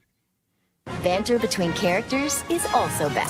I'm homophobic. Play stages with a different approach. I decided that I don't hate gays anymore. That's great. But I do hate Muslims. Banter between characters is also bad. I'm homophobic. So Hayden, how was the tracking? You know what? I'm gonna say it's gonna be really fun playing that game and hearing watching Slippy or somebody's N-word absolute. Yeah. Do you think they're gonna go full? People are gonna go full Helldiver space fascist with these guys, or 1000%? Probably. I like it. All right, let's see. Moving along. All right, ABF, it is your time to shine. It has arrived. So, I see this and I think of the Duke. I think of the Dreamcast controller. I question the use case for the touchpads, which I'm going to probably troll you about forever. But you're liking it so far. Yeah. It's light. It looks heavy as fuck, but you say it's actually quite light, and it has the ergonomics. No, this is like twice as light as my Xbox Elite controller. Oh wow. Yeah. Oh, so it's only 3 pounds then. It's maybe even, dude. It's like not heavy at all. I don't even feel weight when I'm holding it. I would expect it's probably as heavy as your phone. The Xbox controller, you feel the weight throughout the entire play session. Okay, so ABF, does it feel like so you remember like the Mad Catz controllers where they were way lighter than like a PlayStation controller, but they were also very like, so at that time they were cheap and could break very easily. Does this feel similar to those? No, there's no flex to this whatsoever. It's solid. Yeah, it's just light. So it's Nagranol proof. Well, get him one and let's find out. No, but okay, so I know Erwin doesn't like the touchpads. I see this as a cool hybrid controller because it can play question use case. It can play every game in my Steam library. I can't say the same about the controller for like say like Civilization 6. You can't play that with a controller. Exactly. So you wouldn't even try to use that. Now you can. This has the inputs on it where you can play it.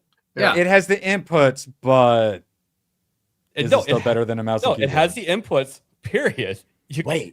I'm curious. I'm moving my mouse around on my desktop right now with these, or could with the you? joystick even. Yes, but I wouldn't want to play Civ.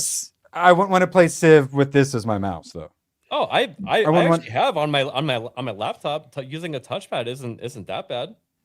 So could you play an FPS and use that touchpad to aim instead of like using the other joystick? You probably could snap aim better than the joystick, but that's what I'm wondering, if snap aim would be better with the pad. I would need to test that personally to see what's better, because I don't know about that one. Have you ever tried playing a shooter on like a cell phone? No, like where you don't have like the tactile feel and stuff. Playing it on a console is questionable enough. Yeah, no, this isn't a replacement for the mouse and keyboard. I'm still going to use mouse and keyboard for a lot of games that I like. This is also the cool thing too is that I have a home theater PC, right? Every time I upgrade this computer here, this hardware goes to my TV that I can kind of game on and watch my movies on and stuff like that, right? I have that giant ass Logitech controller. Yes, that keyboard. This is a replacement for it. So you can type on that? Yeah, you can. Not QWERTY approved. I forget what the the Steam Deck also has a you can keyboard pull up shortcut. the keyboard. I don't remember what it is. And you can do it way better than the joystick can. Yeah, you can do that with PS5 controllers, and then you can go like this for like the keyboard. But also, Erwin, my home theater PC, I'm not typing on it that much. I just need to pull the things up that I need to, and this is what does it. Yeah. I'm giving examples here. I'm not saying it's a replacement. Yeah, for I know, everybody. and I'm saying the use cases are super niche. No, they're not, because this was designed to play every game in your Steam library, and it does that. I think it's attempting to do that. Well, see, I just don't understand the choosing that middle path. Because you have a controller or you have a mouse and keyboard. Every game on Sony's console is designed to work with a controller. You can't say the same thing about every Steam game. They're trying to get more people to join the environment, and this is a good hybrid way to do that. It's the use case is like non-existent, because if it doesn't work with a controller, then you just do a mouse and keyboard. You don't want people to not buy a game because it doesn't work with a controller. But if it does, and then if it doesn't work with a controller, it will just like it's not. I don't think it's going to function with that thing either. Even though you do have the touchpad that can move like a controller around. It's a bridge in between. Yeah, this is something that people are already familiar with. But if the controller doesn't work, then the controller parts aren't going to work. This is the Steam Deck. Yeah. Controls. People are familiar with it. They like it.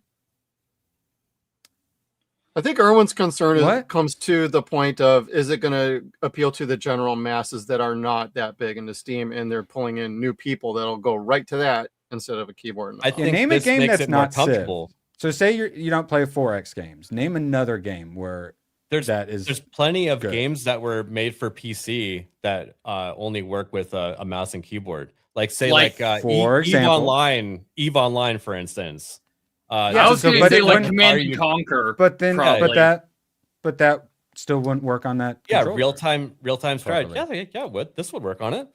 But yeah, like when they you're saying when they originally showed the controller, doesn't work, then the controller part shouldn't work for the game then. Well, but you can still use this device because it's a mouse.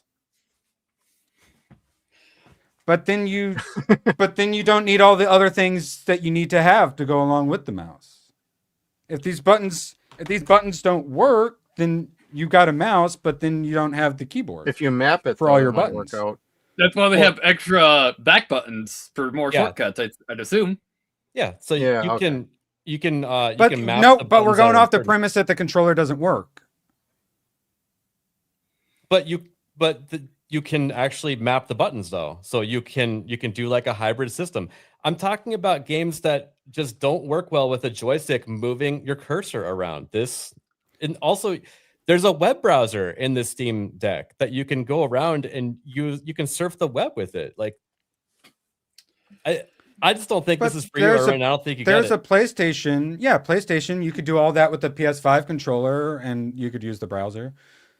But I never did because I just pulled out my phone. Or Also, got on the PS5 browser is super locked down. Yeah, they don't want you to use the web on that one. Gotcha, but it was still a terrible experience, and it was better to just use it on the phone or on my If Steam is known for having PC, you need to have PC inputs.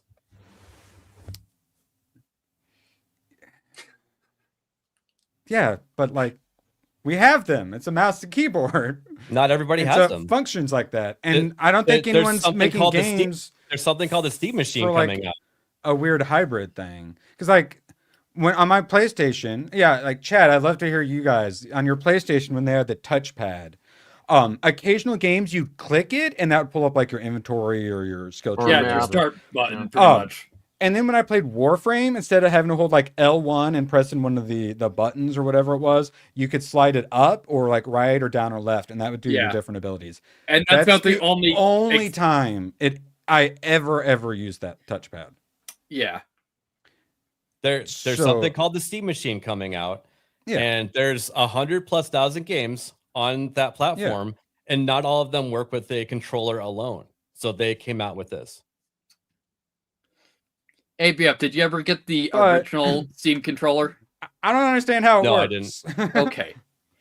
Because I was going to ask you for comparison, but since you don't know. You put your finger on the touchpad and you can move the cursor around. And it has haptic feedback. It's actually really cool. I can feel it vibrating right now when I move it around, and you can click on it. I actually clicked on the quartering just now. That may have been a mistake. Also, is right click the right touchpad? Yes. Okay, because I was wondering, like, how do they make that difference? But if it's the right touchpad, there you go. Yeah. No, there's actually a lot of functions, and you can program them as well. Yeah, I know. I can say that about my Stream Deck too, but then it gets used to do this, and that's literally it. And then when I have to call, I can mute myself. And like that's what I'm saying is, and that is still more useful than that touchpad was on my PS5. Then I could just be an asshole and say, well, you don't need a Stream Deck because you could just use an old cell phone to be a Stream Deck. Wait, can you? Yeah. No, because you don't even need a Stream Deck. You literally just your keyboard is a Stream Deck. Yeah, that's what I'm saying. I don't need but but it's a preference thing. People want a little device to do the little thing that they want. That and a bunch of games nowadays say a controller is recommended. My argument is the use case for this is far greater than the use case for buying a controller just for Civilization. It's not just for Civilization. It's for any game that requires a use of a mouse. But then why don't you? And I get you probably just don't play those games. Real-time strategy, even a lot of turn-based games. I apparently am not doing a very good job. But all those games though that would work on that, you can just use your Xbox controller for. Yeah, they're already made to do it. Erwin. Maybe you'll find a use case for it that makes sense, but I don't understand it. The hybrid just doesn't make sense. Well, keep in mind, ABF did used to advocate for foot pedals. Yeah, and I would argue a foot pedal has a better use case than those things. Magnum's got retracted? Why did for 5? Probably Why does the Steam fupa. controller have a fupa? Legitimate question. Yeah, it is ugly as fuck. It gives me Cybertruck vibes for sure. But I mean, if it's comfortable and still lightweight, like I enjoy an Xbox Duke controller. And I'm an advocate for the black and white buttons and bringing those back. I would argue the black and white buttons, the white button to turn your light on and off in Halo has a better use case than the touchpads on this. So I will say, In like, your and opinion. I'm not like a huge fan. I didn't run out to like buy a Steam controller because to me it doesn't look like it would like feel happy in my hands. But that said, for the use case argument, there are some games that it is easier to use like a mouse whenever you're like running through a menu or something. And so I could see how that could be more efficient for, you know, like ABF was saying, like RTS games, like sometimes it's easier to use the sticks for something, but then if you want to open up a mouse rather than like having to use the stick and the mouse just goes, or how about like, this, "Ah, Rowan? get over there." We're playing a survival game, and you like using controller to go around and shoot stuff. I would and hit stuff never, with the I pad, would right? never use a controller for a survival game. Okay, well, I'm making an example here. Probably. So you can, If you it's, can if still, it's a shooter, no. If it's a regular, actually, I might use a okay. controller. Well, you can go around hitting dinosaurs in the head with a stick with the controller. Wait. Or when you go and you're doing How many- inventory management, What you kind can. of dinosaur are we talking here? Well, I'm How using, like Ark Survival. How as many a- inventory slots do I have? Yes. If you're playing Ark Survival, if you have all your points into weight, you got like 500. So that's when you switch to this. So you can still use the controller and play that game. Like it gives you options. I don't can see I why can giving us see options how is bad. some things with a controller, like some games are actually better to play with a controller.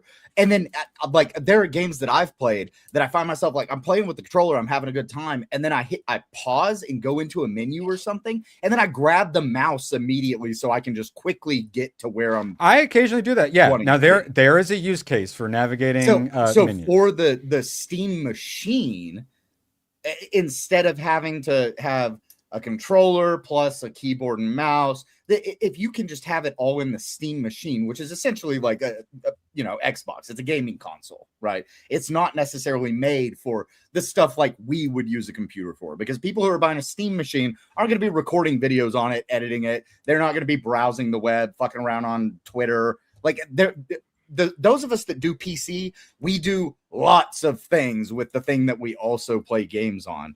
Whereas the Steam machine, trying to bring more people into the PC gaming environment, they're not going to grab those people. So as long as it's like plug and play, pick it up, look, boom, you've got mouse functions. You don't have to grab another peripheral, and you can play a game or quickly select something if you're in a menu. Like I get it.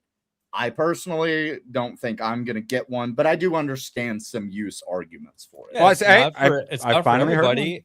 And if you buy a Steam machine, you can still plug in other controllers in it if you prefer that Right. one. Like my beat up ass The- Xbox I'll say that controller. not being able to use the Steam controller fucked elsewhere up. is kind of stupid though. Like, what's the reason for that? What's that? Why don't they let you use the Steam controller to play like Xbox? Well, okay, so that's like a much greater question, but I'll try to condense it. Microsoft is actually recoiling because of Steam OS emerging, and if they were to put a driver in Windows for this guy, that would be basically ceding to them. There's sort of a divide happening right now, like a line in the sand, and Microsoft is actually forcing themselves to be better, at least through their tweets, to try to become the new benchmark for SteamOS, because people are going to start benchmarking games in SteamOS because it's going to be higher performance. Well, and here's Linux the is thing. just better in every single way because it's not trying to track your every single movement. If Yeah, you they're not really want downloading to talk 4 about what is the gigabyte best LLMs on you. Sorry, if you really want to like talk about what is the best selling Microsoft platform, it's a fucking PC. Yeah. Like that's it. Microsoft wants to separate from Steam because Steam was able to get onto Microsoft's PC and become much larger in gaming than the Microsoft Xbox ever was. They're trying to force some level of separation between the two. The next gen Helix console, they're gonna price it so competitively, they're going to try to drive the sales of the Steam machine down. So they're actually threatened by them losing a single percentage point in the amount of people using Windows. And here's what's actually really interesting about that is that like the Project Helix basically has already been produced. They're just basically finishing stuff before they actually move into production. It's going to be interesting to see if Asha is actually able to drive down the price of the Helix because it's already been developed. And it seems to have been developed as like a $1,200 console at base. So it's going to be a challenge for her to actually drive down the price and have people actually have that competitively marketed, unless you have like the Steam machine or the PlayStation 6 come out and everything just costs like $1,200. Then, okay, you're competitive. But if you have to drive the price down at all, it's going to be hard now that the project has been mostly developed. Yeah, and I still think that the Steam machine is going to be around $650 to $700 as the introductory price. Likely, it's going to be the most competitively priced hardware to get into gaming over consoles, even. Gotcha. But I get it, but that sucks.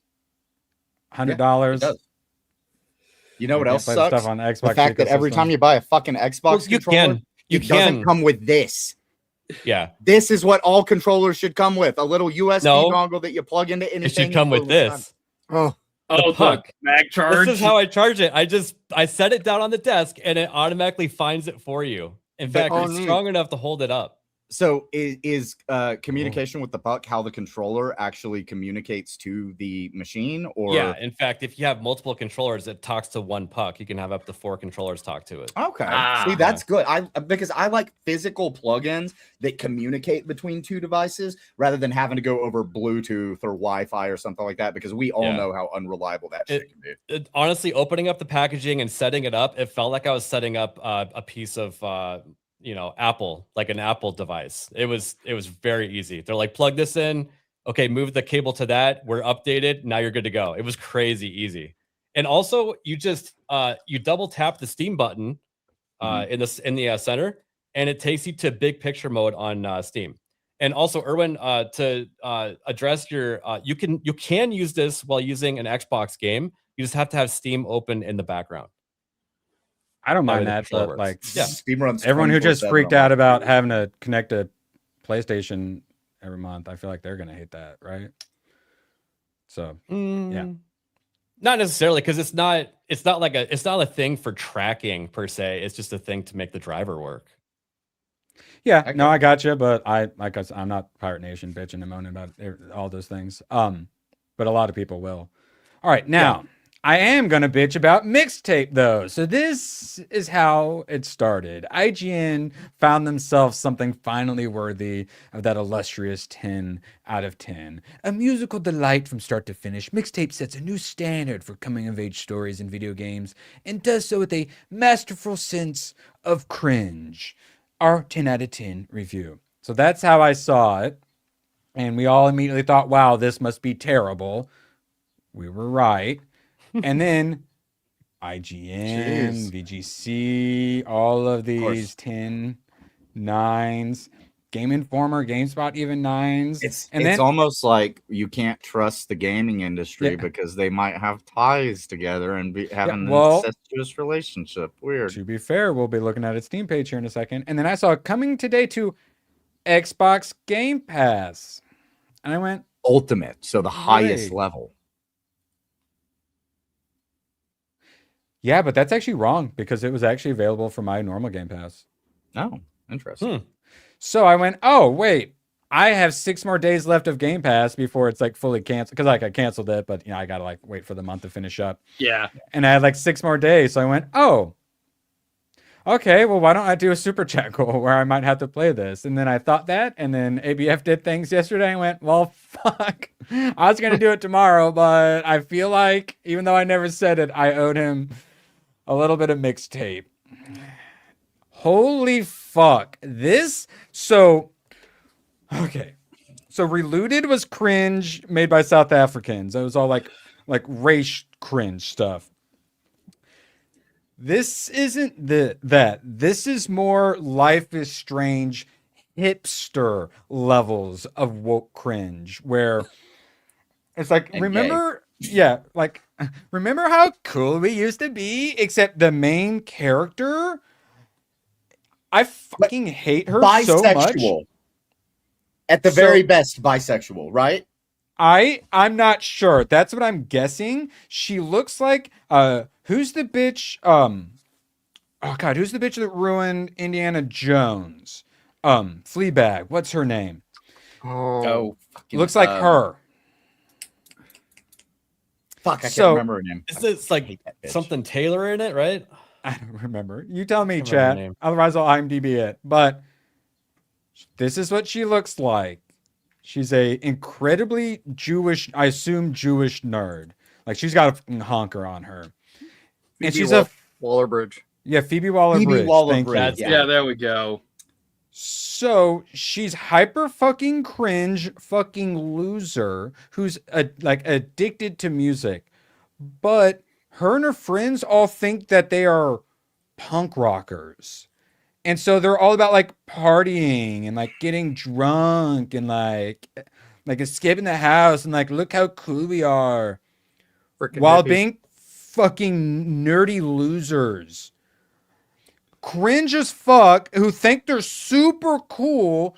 And so this is, I can't figure out if this is supposed to be the 80s or 90s. Apparently it's like late 90s, but they use phrase like lingo we use today. Of course they do. In the late 90s. That's what you must. That's cram into important for those kind of things. You gotta use accurate dialogue. Is it actually only 3 hours long? No. Wow. Yeah, that's what I've heard. Yeah. All right. If it's an art game, I can understand that. No, it's a propaganda No, game. reviews even say it's 3 hours long. It's just propaganda. Yeah, I actually read the review on IGN because I was like, what is their justification for it? They're just blowing it. So I just played Dustborn, which is also one of these narrative style games too. It also could have been good if it weren't made by woke cringe retards. Well, no. But see, that's why it gets the 10 out of 10 because it's only 3 hours long. It's woke propaganda, and people who don't like video games can just get through it. Well, that's the So thing. they Is love it's not woke propaganda all that much. It's more cringe. Like, and they think it's a bunch of fucking wokies thinking like how cool they were back in the day, but it's like how they imagine it and like the delusions in their mind. So like there hasn't necessarily been much woke stuff yet.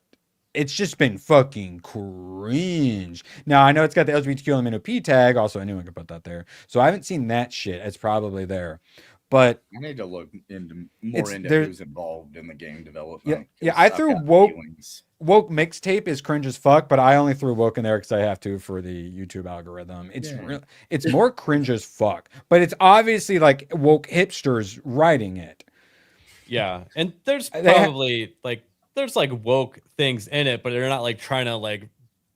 Yeah, they haven't called anyone a fascist yet. Well, here's the thing. Whenever I talk about like something specifically like this, where it's like, yeah, memories of the 90s and stuff, it's not necessarily pushing new things. It's trying to rewrite the past and say, oh, look how, flamboyant everybody was. Well, no, everybody was gay, like back in the 90s. But I like, didn't. Shit like that. I've only played the 45 minutes, which turns out is most of the game. Like, there really wasn't a lot of that. Everyone in this small town I've seen so far, I think, is white as well. So like that's what I'm saying is it's more just the cringe dialogue that's really bad, which that was the issue with Life is Strange, because a lot of people like those games early on, but it got the dialogue, and then you got the Chloe or whatever with the blue hair and shit that started ruining it. So I imagine she also was like just talking about being fucking gay all the goddamn time. She got into like the later parts of things, and it's like, yeah, I fucking knew it. I was actually going to bring up Life is Strange because that I never played the series. I've only heard really good things about it up until a certain point, and you can kind of track the Trump derangement syndrome with the game because the first couple chapters that came out for Life is Strange were not like LGBTQ, and then it became that over time, and it actually split the audience on it. Yep.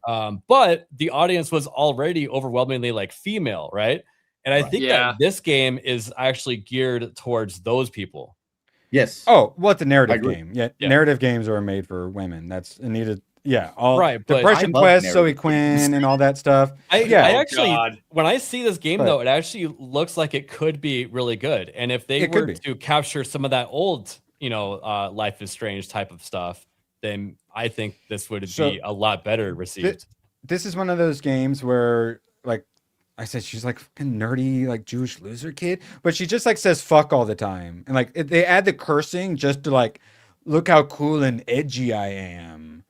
That's why I curse every other word that comes out of my mouth, because I'm so she's But when we do it, it's more natural. But yeah, it just shows how cringe their dialogue is. And then they're driving and they're going like this, and it's kind of cool how it's going with the beat, but it's just like, look how cool we think we are. Where it's like Wayne's World, where it's like you see him, you're like, you guys are kind of wait. That was a where cop they're like passing him. Why did that bitch not pull? Oh, you get out of the way of the cop. You don't keep driving alongside them. What the fuck are you doing? Yeah. Erwin, how many times did you die in the game? Several, actually. Really? So okay. I said, you can let it play itself when you're doing the skateboard stuff at the beginning. But if you run into when cars come in, immediately I get into the oncoming traffic and do like a kick flip right into the car, and then it just rewinds you. Oh, I was gonna say that sounds like a better ending. You just get hit by a car. Yeah. So occasionally that's why it's only 3 hours long, because you can just commit. Yeah. So you can like let the controller sit for like 20 seconds, but then you have to like move it, nudge it a little bit so you aren't just running into the poles. Yeah. And then it's a lot of, I haven't even really gotten dialogue options. It's all these games. It's walk around your room and inspect things. And you'll get a little backstory here and there. And then some of the stuff you inspect it, and then they send you into like a flashback scene. But it's a narrative game, so that's what those are. I get it. They do have some interesting stuff. Yeah, here, let's actually get to the interesting stuff. Some very weird mini games and stuff like that. Like Far Far West, I really like their creativity in some of their mini games. This is a weird ass fighting game. This is one of the first like actual things you get to interact with that's not just like skateboarding left and right and doing some tricks that don't matter in the slightest bit. This is her first kiss, and then it cuts into this, and you actually control them both. I saw this on Twitter and I had no idea what this was in reference to. And now I do. Yeah, and it makes really like terrible sloppy like. Oh my! Yeah, you know what? I know now why I immediately looked at this game and was fucking repulsed. I get it now. I knew that I had the right vibe feel for this game. It's to teach kids how to kiss. That right there is some Little Big Planet minigames bullshit. Okay, moving on. So remember the 90s? And so this, you just have to like go like this with your stick to rotate it. But that is kind of cool. We used to do that. Yeah. We did used to do that. Yeah, but apparently it's like upside down. They're doing it the wrong direction and stuff. So they're transforming it. Yeah, so they didn't even get that part. Around on the pencil like a little helicopter. And it's not even like there should be like the opening, but there's no opening, so I don't even know how this even functions. Yeah, so that's like a beta tape. Or Gen Z didn't notice. And I cannot figure out when this is supposed to take place, because like I said, they're using modern lingo, but then they all have like technology like it's the 90s. I would guess it's like, because remember in I want to say early 2000, late 90s, like 98-ish, I still had like tapes and a cassette recorder and was recording shit off of the radio and stuff. So I would guess that this is very late 90s. Yeah, no, that's what it seems like it is, but they talk like it's modern. So yeah, like I said, how she's just super nerdy and cringe, but they think they're super cool and punk rock. Well, we got the fucking Odyssey trailer where we've got you're pining for your daddy who never knew you. Like that, yeah, because they keep sticking in like modern day. Let's go modern day language shit. Like wait, they because they don't know how to write for this shit's gay as fuck. Not a single character gay, by the way. Not a single gay character, by the way. Yeah, gay is a derogatory term for shit we don't like. LGBTQ tag. Did that just get thrown on by the queers for funsies? Probably. It might not even have got thrown on by the queers. Might have been thrown on by somebody like me who went, yeah, this is fucking gay. tag it as LGBTQ. Fuck them. Yes. So we got a little more gameplay. You guys, I think, were telling me about this. There's a side scroller one where you get a slot. Oh, they didn't slide. Yeah, this is how I like to play these games. How to play games. Oh That's my why God. that's why it's a 10 out of 10. This is how I play Dustborn. Is I if there's a way to kill my character or like get my character in trouble, I choose that option so I can see what happens. And then in games, usually there's no consequences for your actions. Exactly. Like, oh, it worked out anyways. Get it? Oh, whatever. It's exactly why it ends up with an IGN 10 out of 10 because they don't play games, they don't know how, and they don't have to do anything. Is this a parkour game? Oh, God. No, this is pretty similar to Relooted. Why did you not just run around that shed? Yeah. That's exactly. There's a lot of questions like that in Relooted as well. So I'm actually kind of surprised you guys haven't mentioned it. Oh, I the hated it. frame rate. Yeah, the frame rate there seemed kind of weird in that clip. Yes, they're fine. Okay, so someone did notice. Well, yeah, because it looked like she was running Tringo. backwards for like the first half. So I'm not really bothered by frame rate stuff. I know you guys are super sensitive to it. If you guys try to play this game, you would fucking throw up. It is actually as jumpy as that looked. I literally thought it was just like a StreamYard playback issue. Because I think they're going for like a claymation vibe, but they only give the claymation vibe to the character. So all the background and everything and stuff moves smoothly while the character moves in stop motion animation frame rate. Oh yeah, that don't jive. If everything had that style, it'd be one thing. But when it's just the character having the style, like I thought something was wrong with my computer at first. You guys thought something was wrong with the internet. Yeah, exactly. That's That's why I didn't it's say anything about it. I was just like, how it's supposed to look. Try playback. Yeah, here actually, let's see. I'll pull it back up. But yeah, it is incredibly noticeable. Like so, it actually like looks like that. Oh, now that you say that, I realize like the background is a very smooth.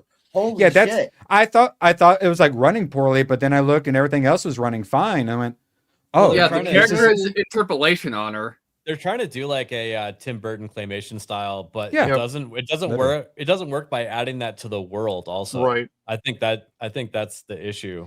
And like I said, she's all nerdy and awkward, and that makes her that much more awkward and uncool. She's so it's it's not a 10 out of 10, guys. Reverse it. 0-1. It's 1. Yes, I'm gonna dive on this game and see who all's involved in it. I've got some feelings. But if you guys want to see me suffer through more, feel free to super chat, and I will reward you with pleasure and for me some pain. But moving on, we have Bungie to make fun of. PlayStation, this is from Jeff Keighley. PlayStation's reported a $765 million impairment loss due to underperformance by Bungie. This makes me happy on my insides. ABF, does this warm the cockles of your heart? Yeah, I mean, we said that Marathon wasn't going to work after they stole the art. And the only way to move forward kind of was to make restitution with the artists, and they did that, but we still didn't like the game after that. Because at that point it's like, all right, what else did you steal? Yeah. Mm-hmm. Apparently they all have pronouns. Oh yeah, Hayden? Yeah, I was gonna say, like, one of the things is like a lot of these big developers and the gaming companies, like just kind of speaking as a general whole, they are just trying to force something on us that they say, okay, this is gonna work. Fuck you, you're gonna play it, you're gonna give us your money. And now we're seeing everybody pushing back and going, no, we're not, because fuck off. We don't like this shit. Quit giving us the same thing over and over again. We don't want a reskinned version of the same game. And we're seeing now like these single player narrative games right now, right, are actually doing really well. Something like Pragmata, for instance, right? Yep. That kind of stuff, like that's what gamers are loving and they're actually connecting with. Not this bunch of us run around and shoot each other, pow, pow, bright colors, fuck you. Like, this is something that the industry has completely separated from the people that actually pay their fucking bills. And right now, they're getting their faces shoved in it. And it's glorious. Oh, I absolutely Hayden, love it. thank you for the transition, because we've all been enjoying Slay the Spire too, right? Oh, I'm mad. And then this came out. Yeah. Who? It's like, oh, the review bombing makes sense. How many people regret the purchase now that we know Anita Sarkeesian consulted? Guess we might make a video about it. It's a good game. I like the game. They did a good job. She didn't obviously negatively impact it too much. Right. Okay. I don't care though. Having her in the credits is all I need to see. Yep. I have to say this. I'm actually probably going to make a video on this because I found this out yesterday. Do it. So the thing with Anita Sarkeesian is that she is the reason that we get the fat black every character, like that's the protagonist for everything. She is the fucking reason for that. She's the one who started all of that being forced into games. Well, to be fair, she forced the wham and stuff, and then all the DEI, make everyone black and bald, came in through that. Yeah. But she's the source of where all of it started, is my point. And the way that she got into gaming was this exactly. She got her name attached as a consultant onto some games that were really good games.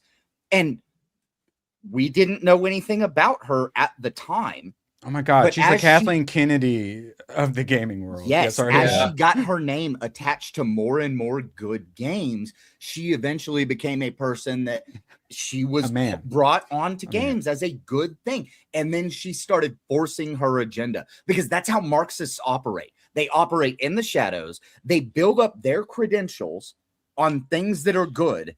And then as soon as they get a ton of good reputation, they come out, they attack, they force their agendas, and everybody thinks, oh, this person being attached to it is a good thing whenever they're in the corporate area, right? But then once they start forcing their ideology into games, because she's just a consultant, she doesn't actually make any of the decisions. Hayden, you need to make a video. You need to make a video on this. Yeah, I was driving to the movie theater yesterday when I found out about this, and I started ranting in the car to my girlfriend. I was like, I need to make a video. Do you have some thoughts on Anita ruining a game? Is this still in our lineup of gaming? Yeah, I had to play it. Yeah, I think I've got it listed for us to do one more time this month, and then I think I'll play it one more time, and then I'm dropping it. I want to beat it because I want to play it enough to beat it. I can't refund it, but I will be leaving a negative review. I will play it since I've got it, and I do enjoy the game, but I want to send a message to Slay the Spire and say, do not involve this bitch in your shit. Do not let her back into this fucking industry. She finally left. I want her gone. I hate this though, because it feels like we're hypocritical. No. Like, no, it's not hypocritical. We're walking the line of it. No, because what this is it's using their tactics against them. Because think about it. They cancel us anytime we get involved with something, and they try to say, no, this is a bad thing. You can't be involved with this. And that's exactly what they do. And we have our standards that we say, no, but it's good. So I don't want to just cast it out because somebody bad is attached. We have to play by the same rules that they do. Yeah, no, I'm not saying that we are hypocritical. I'm just saying like it's getting close to it, because we're saying that the game is great. Like it is. It's a great game. But we're also not comfortable with her association with it at the same time. But we can't be, because they would be playing by those same rules. We need to be playing on the same rule book as they are, because we keep saying, oh no, but we like the game, so it's good to support this. But they would do the exact thing that we are advocating, or I at least am advocating doing, where, oh, somebody who is problematic is attached. Go fuck yourself, because we have moved into a world where we cannot let that stuff slide because they brought us here. We can vote with our wallet and our reviews, and we already got tricked with our wallets. All we got left is our review. I'm also with ABF. I get it too. We can't be the boy who cried woke and whatnot. But also at the same time, we got to have those standards and the integrity to stick to them. It's like, like with me and like Trump, I'm like, we got to hold Trump to those standards, have the integrity where even when our guy fucks up, we have to call it out. Even when a game is good, they fuck up and ended up hiring Anita. We got to call that shit out. Absolutely. At least. It reminds me of like seeing the movie Fantastic Four. Like I fucking hate Pedro Pascal, but I'm like, that was like actually kind of good. Yeah, and it's Disney and Marvel. Yeah, but So, that's I get what you're saying, ABF, with like you actually liked the movie and you hate Pedro Pascal. I understand that, but I think that this is a little bit different. It is just in the sense and it's that Anita too. Like I'm against purity test, but when when it's Anita, we need a purity test. The fucking root of all of the bullshit that we deal with was involved in this game. We have to do the same thing that they do, and we have to say, no, you know what? Fuck you. This is not acceptable. Which is what they try to do every time somebody they don't like is involved in something. Like, look at how many people have been fucking canceled over shit, right? Like, how many voice actors, how many anime did we see come out that had like fuck, I'm blanking. But there were several voice actors that like got canceled at one point, like Vic Mignogna, for instance. Yeah, I was thinking you're looking for Edwards, right? Yeah, so Vic Mignogna gets canceled. Then any anime he's involved with, they refuse to watch. It's not successful, and he gets outcasted because he was problematic to them. We have to do the same fucking thing to them because they set the playbook, they set the rules. Fine, we'll play by them too. The issue is like apparently people knew about this before, but most of us did not. So now the question is, we like the game. And then we find out after, and it's Anita. So like, I'm with ABF and Hayden. I know it's a tough one. We gotta start checking credits. It's the problem. I settle in the middle where I'm gonna probably play the game until I beat it, and then my motivation will probably just be gone after that. My motivation is already gone. But I will play it with you guys whenever you play it because I already paid for it. I've already got the game. I've put several hours into the game. So if you guys want to play it, since you're my friends, I'll play with you. I personally will not be playing it. I don't care if I beat it. Since it's been $25, so me and my friends can play a game I enjoy, and then Anita comes in and then just like ruins it too. Like I don't want her to win and stop me having fun with my friends also. Because then she wins that way. Her winning is whenever the game continues to be successful and people don't point out that it's a problem. That's how they got to the point that they're. I know. But that's why I sit in the middle on this one, right? Where I'm like, okay, I'll play it with you guys, but other than that, like I'm not going to personally spend any time. I've already spent my money on it. I've already got it. But if I were Game Passing this or something, then I'd probably go. But yeah, I spent $25. I need to play a game more than 4 times. So, but it's also important that all of us who feel that way leave a negative review and make sure that you bring up Anita's fucking name in that negative review. I'm considering it now. Okay, so okay, sorry. We'll keep on going. If anyone needs to skedaddle, let me know. I did not realize how late it had been. So, how often do you guys see an asterisk next to names like this? I forgot that. Never. Yeah, they have review bomb protection. Crime Boss was where they started this. Whenever Crime Boss canceled Kirsha's partnership with them. Because the game Crime Boss went after, like, they basically said, okay, we're getting rid of all of our affiliation with Kirsha. They were about to put her in the game.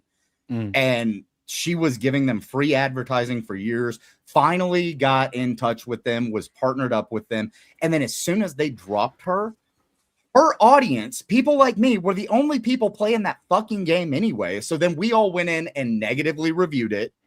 And after about 4 days of them going from very positive to very negative, Steam came in with the asterisks and said, this seems to be due to political reasons, not the actual game itself. This product has experienced one or more periods of off-topic review activity.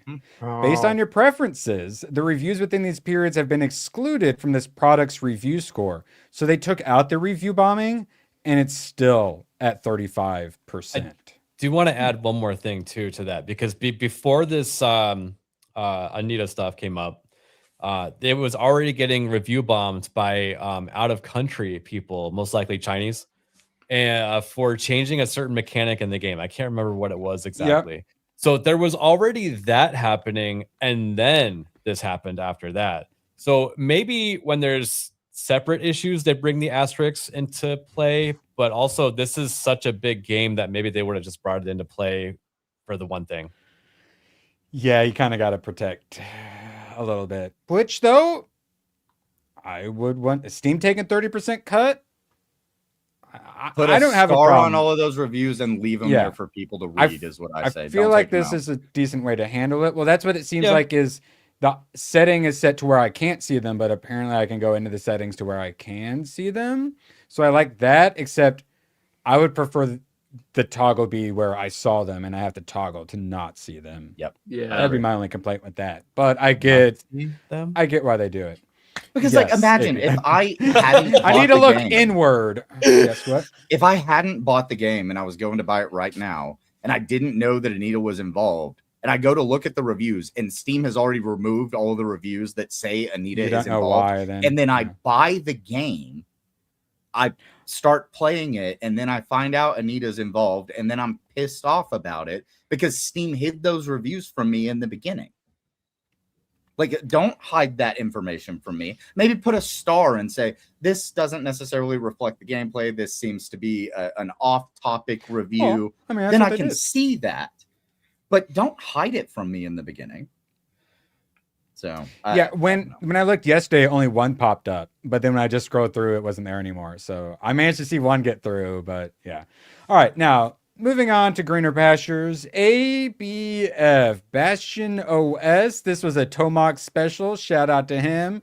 So I thought this was going to be kind of a boring game where you just do incremental, and when you do the actual like fighting parts that it might be a little slow. But no, you actually move the cursor around and you drop a certain kind of weapon while other weapons just auto fire for you. And it's very, very simple. But I was actually pretty entertained with the combat. Like there actually is some strategy, and you actually do have to know where to attack enemies. It's the classic. You just got one like tower in the middle, and they're all just slowly coming at you. And then you get various resources, and then you fill up your enormous skill tree incrementally. It was awesome. ABF, you started it and then finished it 5.5 hours later or something, right? Yeah, I may have gone to bed about 4 a.m., maybe later than that even. I started playing it. 100%. I didn't get up from my seat. I think I had to pee one time, sat back down, 5.5 hour gaming session, beat it, platinumed it. It was a lot of fun. And you kind of have to make a sacrifice in that skill tree when you get those stars or whatever they are to it's like the extra unlock. Yeah, for because like your special. Yeah, because those are gates. Yeah, and it's a lot of fun having to make those choices and play in that play style. And yeah, I couldn't stop playing it. It was so much fun. 25 levels. And considering this game... And an endless mode. Oh, really nice. And considering this game is currently $2. Oh, wow. Easiest recommend ever. This game was great. I really enjoyed it. If you like these sorts of incremental games that cost like $5 or less, made by like a solo dev, Bastion OS. It was freaking awesome. I think this was one of the games I played. I saw Idle Cub cover. It's how I know about it. The touchpad would be great with this one. But you have to do all the clicking and whatnot, so I would just solo mouse it. Real quick, I've been waiting to ask this. I've been waiting for this stream specifically to ask. Oh, please. Has anybody played Dead as Disco? No. Oh, no, here, I'll whip it out real quick. I've only seen the mod like a year ago. People playing it Shrek. Dead as Disco. It looks really cool. The style looks awesome. I'll pull it up. Yeah, tell us about it. I fucking love it, dude. So, I did a little preview of this one. I made a quick little video whenever I played the demo for this game because there is a demo available. But, it's got various different types of music, and if it's got a streamer mode, so you can play the not licensed music, and they did a really good job with that music too. Yeah, they have an alt soundtrack for that. Yeah, there's an alt soundtrack that they wrote for it. But I will say, the reason that I opted to not actually like make a video or anything, actually playing the game, is the first boss that I went through, I was fighting to the song Maniac. And so it's a rhythm based game, right? So you have to like, if you don't hit the buttons at the right time, you're fine. But he still like punches with the buttons. Did you ever play Hi-Fi Rush? Hi-Fi Rush is great. Yeah, that's exactly how the combat was in that too. Yeah. I really enjoyed that game. But if you hit the button with the beat perfectly, you get perfect points and higher, and it's got like a scoreboard for global and for your friends. It's like similar to like a Beat Saber or something like that. Yeah, it seems similar to Hi-Fi Rush, but that was more cartoonish and kiddie, where this seems more like a No More Heroes, like adult kind of vibe. It's a lot closer to like a No More Heroes thing. And it just feels good. Like you kind of get into the music and you find the rhythm of it. And even better, you can upload your own songs. Make your own playlist. That's cool. And once you set the BPM, you can make a playlist and then do the infinite disco where you're just like fighting people to the songs that you like. Actually, the first video that I sent my girlfriend to tell her about the game, I found somebody modded a Michael Jackson like outfit skin into it. And it was him fighting people to beat it. And like he's dodging and like doing the back steps like Michael did. It's so good. It's so fun. This one actually comes as a high recommend to me because it's like $25. And yeah, currently it's on sale for a little under 20, it looked like. Yeah, it probably has a long sale. 420. Yeah, they're currently $5 off. It looks pretty darn phenomenal. Cool. Like currently, it's just 95%. And it's just a really fun. Like I don't typically like rhythm games. This one just hit some spot in my brain that I'm really enjoying it, and then my thumb gets tired, and I have to take like a 20-minute break because like my thumb hurts so bad. I like button mashing, like hack and slash games where these are. It annoys me at first, like when I played Hi-Fi Rush, but it is fun actually having to do like the deliberate button pushing instead of just like doing the mash square triangle like classic of like a Dynasty Warriors. And this one actually does have some cool like combos and stuff you can do. Like if you press like for me on Xbox controller, it's Y and B, and it's called a takedown move. So you have to like build up your takedown meter, and then you can immediately take down an enemy. And where he like jumps up on him and does like a what would you call it? Like a cycle kick on their face, but it's beat of whatever song that you happen to be listening to. So some of them it's a lot slower, and it's like pop, pop, pop, pop, pop to take him down. It's fun. It's a big recommend for me. Erwin, I think you would actually. It's got me interested. Yeah, I will. I'm gonna write it down. I'll definitely throw it on the problem is how many of us actually have our music on our rig anymore? Yeah, I don't. To import it. I was like, oh, I could put a song in, and then I like clicked the thing to like import, and I've looked at my music, and I was like, oh, that's right, my computer had problems earlier on, and I had to erase everything. I am a music enjoyer as well, and so I will say Mixtape, to its credit, has got some really good music in it. Because that's her whole thing. She wants to be a music whatever the term is, where she essentially creates soundtracks. She creates mixtapes because she wants to do soundtracks. She wants to go find some executive and stalk her down and give her a mixtape, essentially. You know what? To be fair, the music selection is really fucking good. I was gonna say one of those songs, like if you play Dead as Disco, you might understand more my appreciation for like K-pop, J-pop stuff, because one of the bosses that you fight, like whenever you start fighting this chick, the song that's playing is the song that plays during this, the beats and everything, like as you're fighting, it hits so perfect. Like I like how much is that game? Currently $20 right now. 20. Okay. Yeah, I might check it out. May 19th. You should. Yeah, got me interested. I will add it to the old wish list. All right, moving along. So we're going along. Let me know if anyone needs to skedaddle. Meltopia. I played the demo and I enjoyed it, and it has improved so much over the demo. Holy because you had some worries when you played the demo.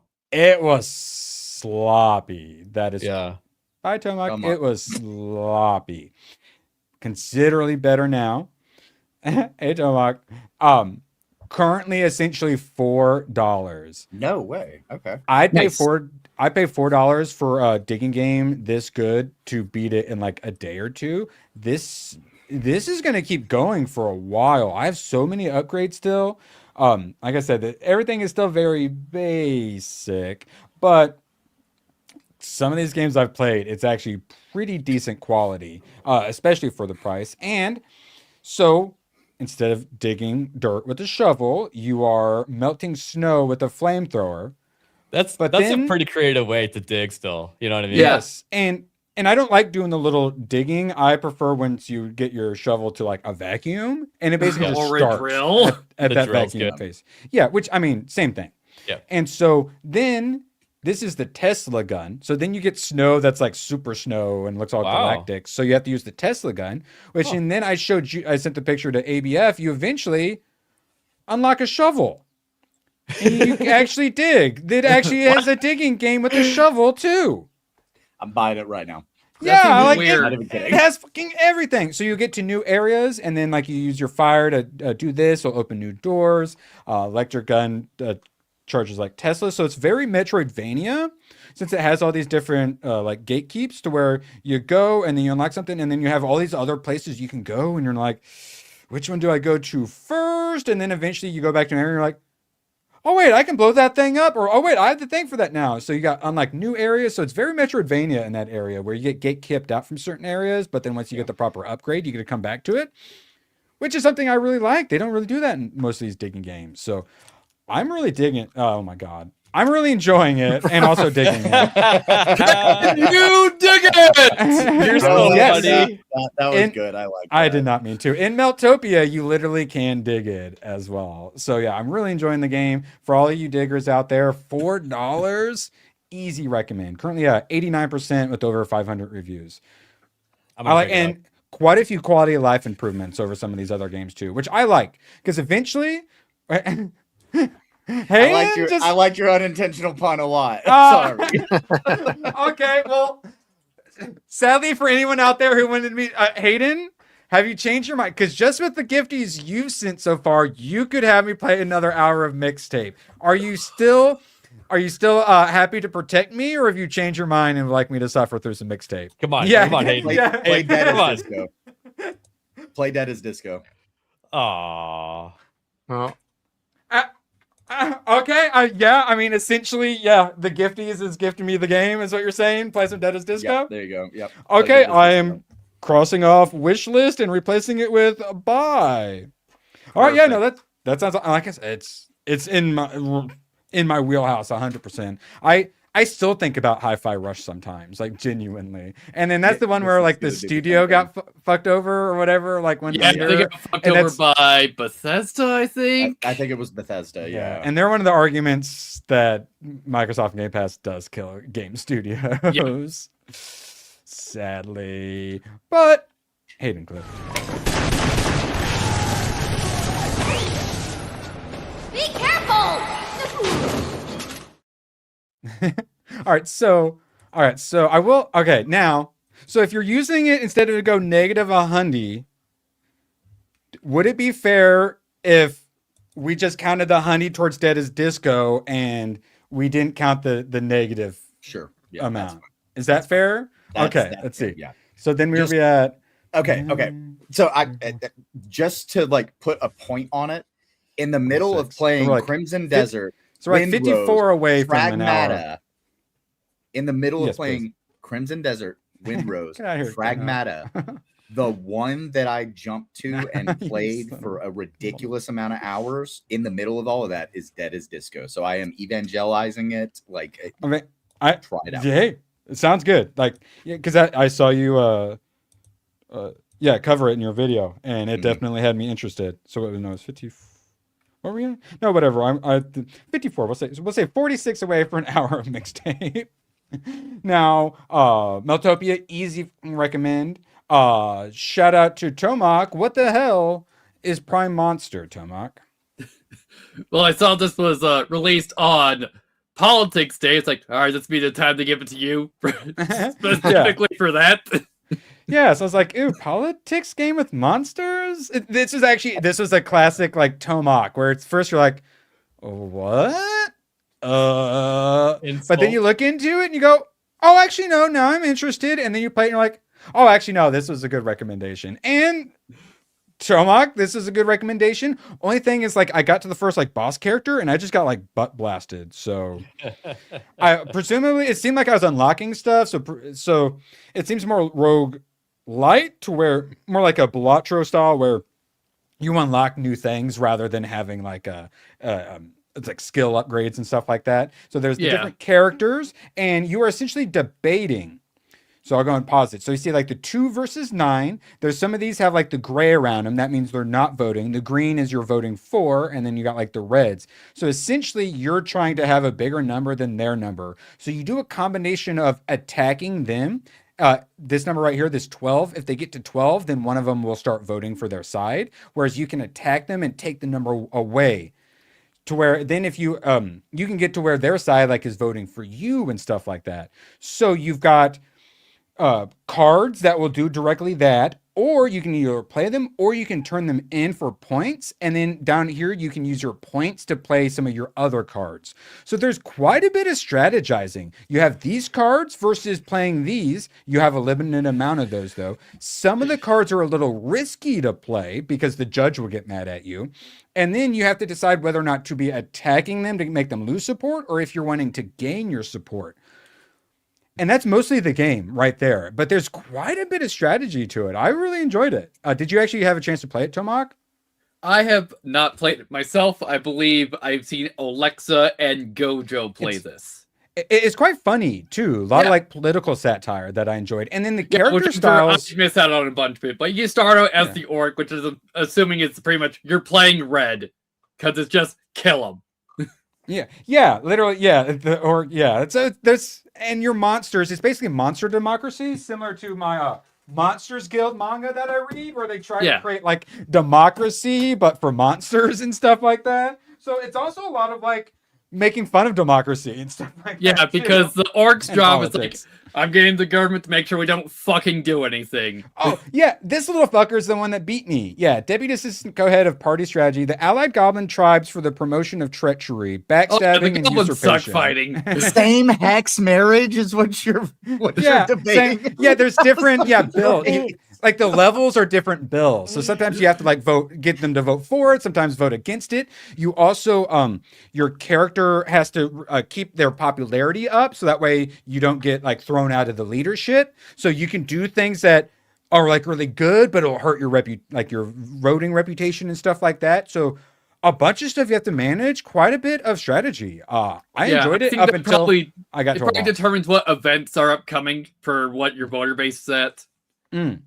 And then now $20, it's got enough stuff in it that's probably worth it, but telling just someone who's not necessarily this is their game, spend $20 on it, it's a little. For those of us that are politics much. people, this does look intriguing and on sale for $16.99 right now. I'm like, it's at least more approachable than playing Democracy, because that's a freaking spreadsheet game. Oh, really? Okay, yeah. This is much more fun. Felt like a Balatro meets like a Slay the Spire kind of a game. Quite enjoyed it on the Steam Deck. Like I said, though, a little pricey for what it was, which is only 100 reviews, 83% though, people liking it. Art style is fantastic. I laughed quite a bit. Oh yeah, Prime Monster. So I enjoyed it. Appreciate you, Tomok. And then picking it up. Appreciate that recommendation. Keep Digging 2.0. Currently mixed. It's a 60. I don't know how they're mad. I enjoyed it. Mixed before, anyways. Okay, well, they're mad I was very happy with the Tomok update. can't just dig straight down and beat the game in 35 minutes. Because it's like 6 times deeper. On my own, I've worked down to I'm getting gold. Yeah, it's 5,000 meters. It's a lot. I assume by the end though, we're gonna like left click and then like a whole it's gonna be like we let dynamite off. I assume towards the end. We hit the nuclear bomb, it down. explodes, and everything fucking resets, and we gotta do it again. Also, because we dug in the wrong spot. Did you reset the game at all yet? Reset the game? Why? Yes. That's what the Statue of Liberty does. It resets the whole. Yeah. Why would we do that? Oh, so it's a prestige mode. So that you kind of. Let me explain. What happens? FBI. What happens when you reset it is that, like in the hole, there's those rooms that have the treasure chests. Those are randomly scattered throughout the hole. So it resets where those are. Okay. So you could get more blueprints. Oh, okay. I don't know if that's worth it or not, unless Well, I think loot is that much if better. you get to a certain level, like say gold, and you get everything upgraded so that you're able to dig more efficiently, it might actually help to be able to grab more blueprints and stuff. The thing though is that we just hit gold, right? There's gonna be like I'm not resetting. There's like This isn't- 50 other things we need to get after Yeah. that, probably. Yeah, I know. This isn't a berry situation where I want to Yeah. reset for 0.25 extra berries a second. Nope, we're digging to the bottom of that hole. Are we playing Sunday, Erwin? That's what I was going to bring up. Yeah, if you guys are still down, I figure we'll play down. again Sunday. Yeah. And I'm just saying- okay, we'll be digging. That's what the Statue of Liberty's for. It's a reset. Okay. You know, Uh, that would be kind of a terrorism. fun thing to do, like if you were solo playing, but at the same time, like solo play in this type of game, I don't know if it would be as fun. We ain't got time for that shit. Now, Yeah. shout out to Butter Framed in Gold, gifted me the Saboteur. Ooh, Tom- good It's a game. class.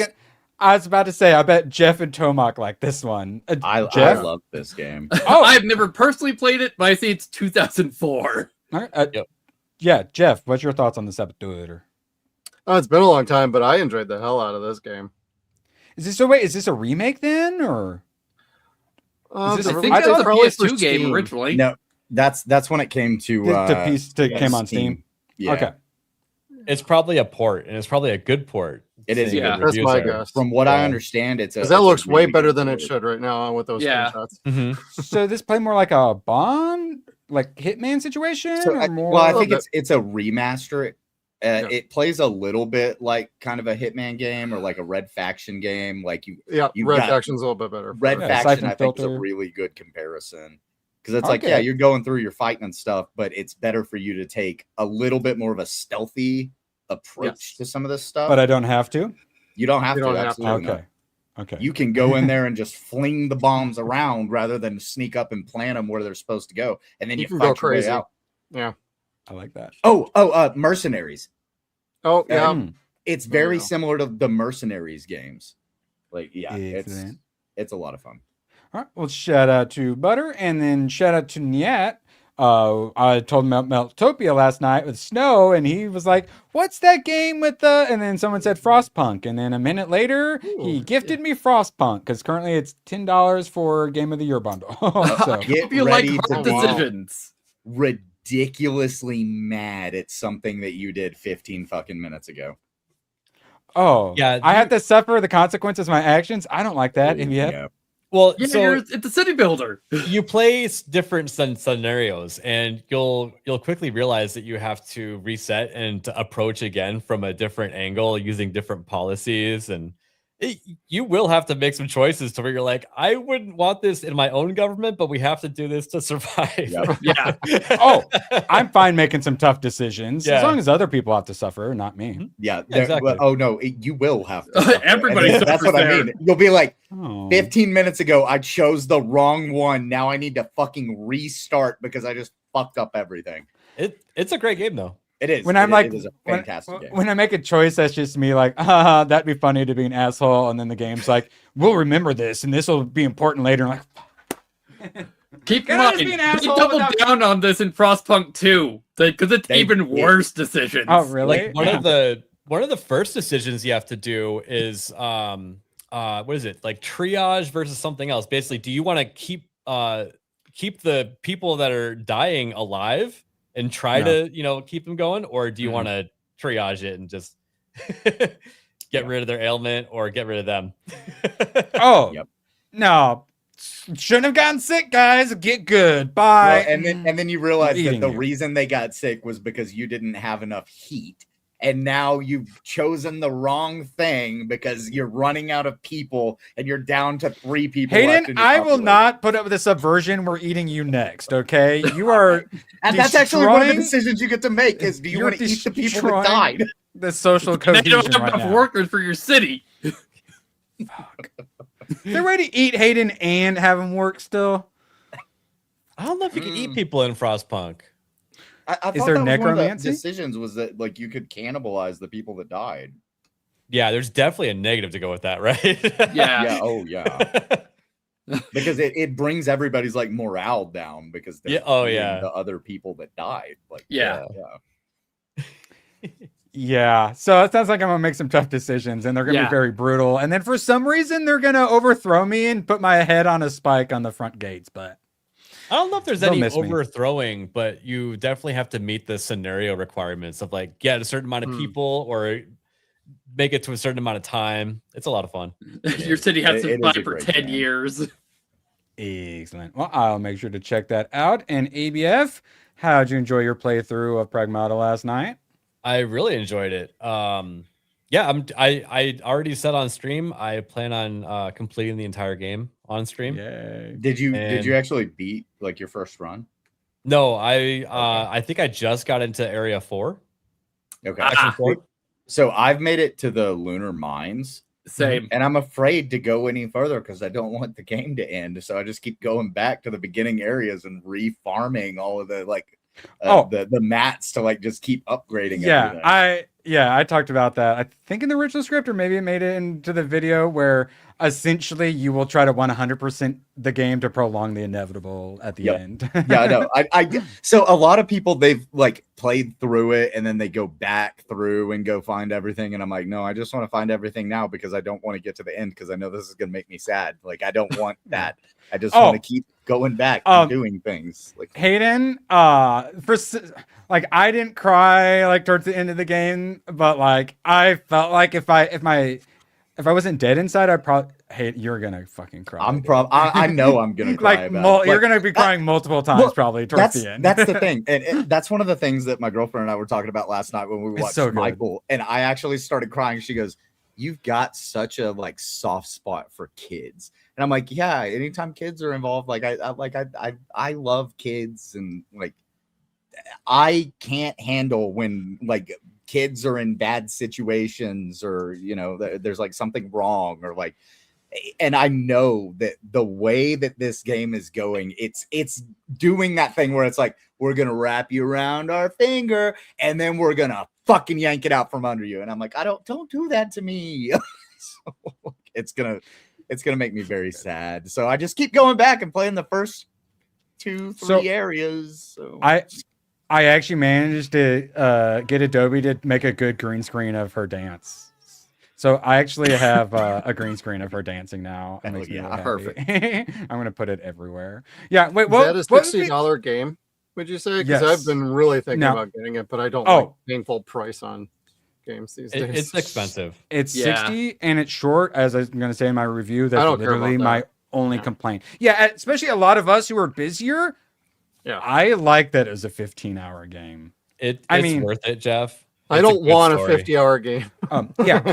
Quality-wise, in my review, my ultimate review is if you ever see it for under $50, absolutely pick it up. Okay. I'm expecting the cheapest game be is 40.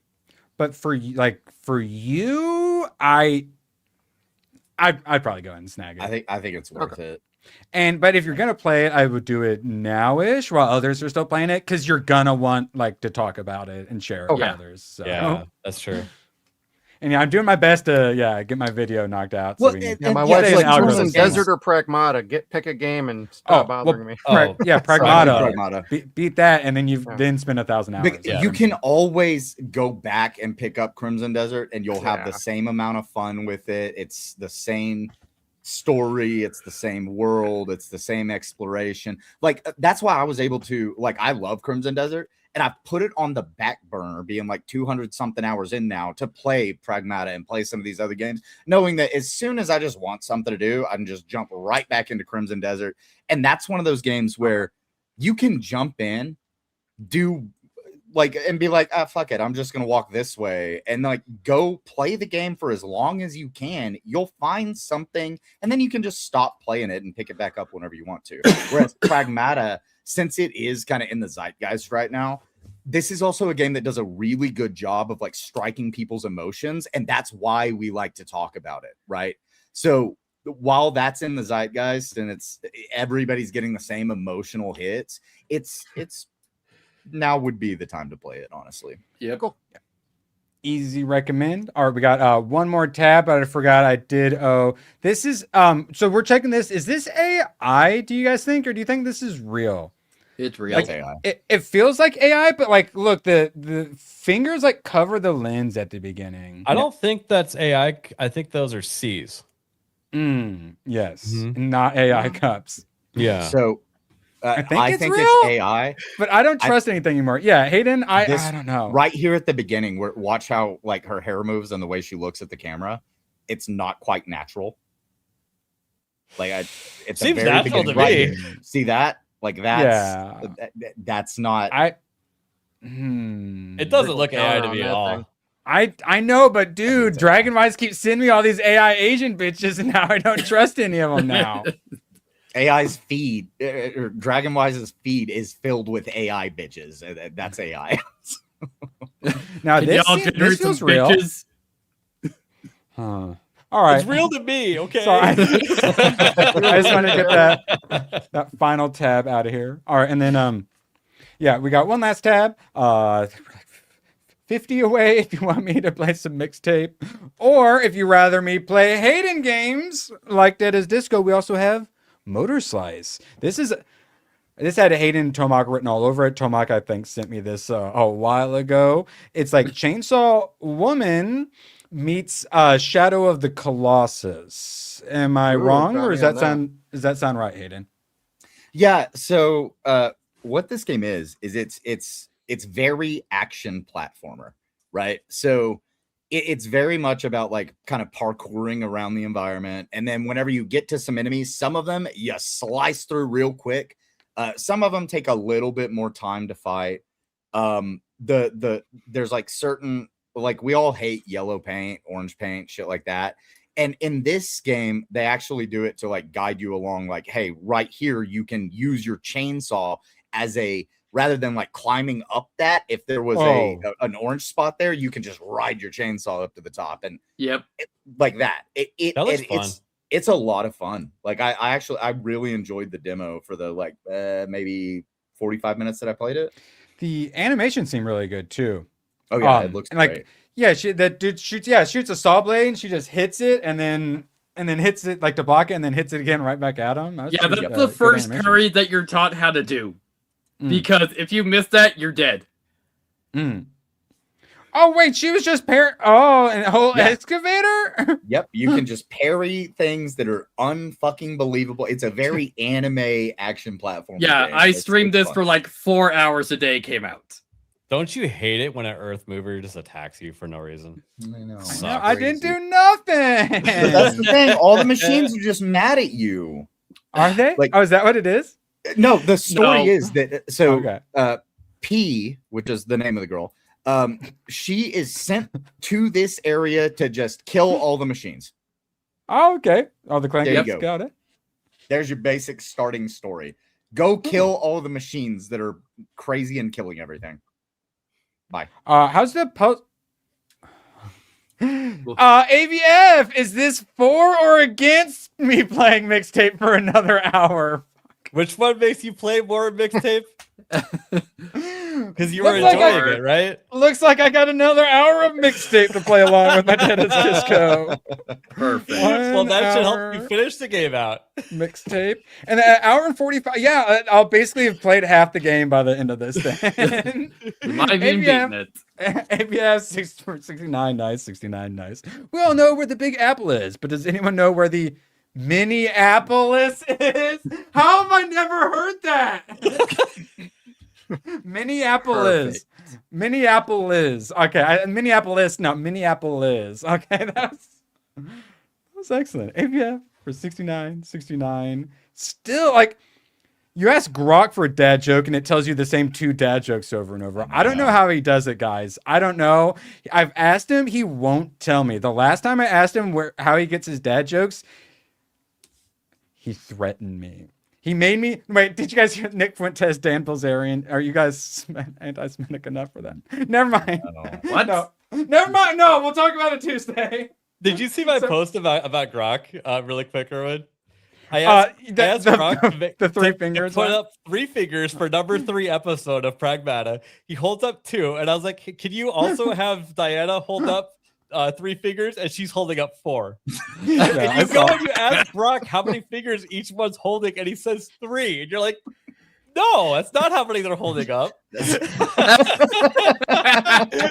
It also made Diana look like an Instagram model. So yeah, I'm also been having fun with Grok, but sometimes you're like, Grok is the greatest, smartest thing ever made, and you're like, Grok, are you fucking retarded? And then he gets mad at you for calling him fucking retarded. Yeah. The easiest thing you can ask them to do is just like, can you make an explosion in the background of this thumbnail or something like that? Those are the easiest things that he can do. Yeah, getting him to just add like one thing. I wanted a judge like desk so I could put me behind for the video, and it nailed it. It gave me a really good desk, and I'm like, but I want it to be clear that like I'm a judge, so. Add a gavel. Adds a 6-foot long gavel. Okay, no, make a smaller gavel. Make a normal sized gavel. 2-foot long gavel. No, make a tiny gavel. Okay, finally gives me a normal gavel. But I realized, no, it's going to be hard to cut me out. So I want it over on the side. Actually, move that same gavel over to the left. Keeps that gavel there, gives me another 6-foot gavel on the left. Perfect. You have to be very specific with Grok prompts. No, even if you are specific, Hayden, it still does it. No, I know, and I'm not saying it's like perfect, but I'm just saying like even you have to go. Okay, no, I like the you image add that you generated. However, please remove this, and on the left side, add this in, and make sure that it is only very small, and then you still never know but hey, I'm telling you, you could be like, add a red ball without changing the blue ball at all. Leave it the same, please, and then it makes it like a red and a green ball. The blue ball's gone. You know? Yep. All right, and then all right. So I did the math. We broke 200 for the day, so I'm going to do a wheel spin. Also, I will be lowering the Grogu ticket another 50, which means it's now a goal of 350 for me to take Grogu to see Mandalorian Grogu. So congrats. Nothing to lose? What the hell is nothing to lose? IMDb, nothing. That sounds familiar. Don't know. 97. What the fuck? Oh! It's because I just watched something else with Martin Lawrence in it and it made me happy. This is Martin Lawrence and Tim Robbins, who I haven't seen in like shit. That movie. No, I've never heard of that. I've seen it. I don't remember much about it though. Do you not recommend it? It has I thought a decent score on IMDb, 6.7, which is usually quite good for me. I'm pretty sure I saw this in the theaters too. All right, and then do another wheel spin. Wait, let's see. Was I actually done? Oh, was there any last thing? Tomac, was there anything you wanted to say about Motor Slice before we get out of here? It's great. It's mainly Prince of Persia is what it is. I say from the hundreds of times I fell to my death. Oh no! Wait, are there? Sometimes you parkour jump off of a wall, like and you're holding the wrong key, and you just jump to your death, and you're like, "Fuck! I knew I should have been holding W instead." And they don't. There's not like a cutoff kill plane. It cuts off when you fall to your death and blood splat. So is there kind of like a going up or like Jump King situation where you fall down really far and you're like, fuck, and you have to go all the way back up to that one difficult moment? Is it like that at all? Or is it pretty good? The checkpointing seemed pretty good so far. Okay. Yeah. So it's not like streamer Checkpoints rage are game forgiving. in that way. But no, it's the rage of I knew I should have been holding W even though I had the camera position where it looked like I should be holding D. Well, and also, I jumped, I just fell to my where death. I ended the stream, they just introduced motor switching, which is that you can motor slice sideways and then you stop and then you motor slice up. Okay. Yeah, so that took me like a good 20 minutes to figure out how to do. Almost like a For Honor like kind of game where you have to like change the angle of your sword, but with a chainsaw. All right, Yeah, and then kind of just figuring out how that works. For those that don't remember Outland, it's Sean Connery goes to be is like a sheriff doing sheriff stuff on some like Jupiter base or mining colony on the Jupiter moon of Io. This is an OG. My boomer friend wants me to watch this. Outland. Doug. It's decent. Was it Who's Your Daddy or whatever who pops up in chat occasionally? He has been wanting me to watch this for a long time.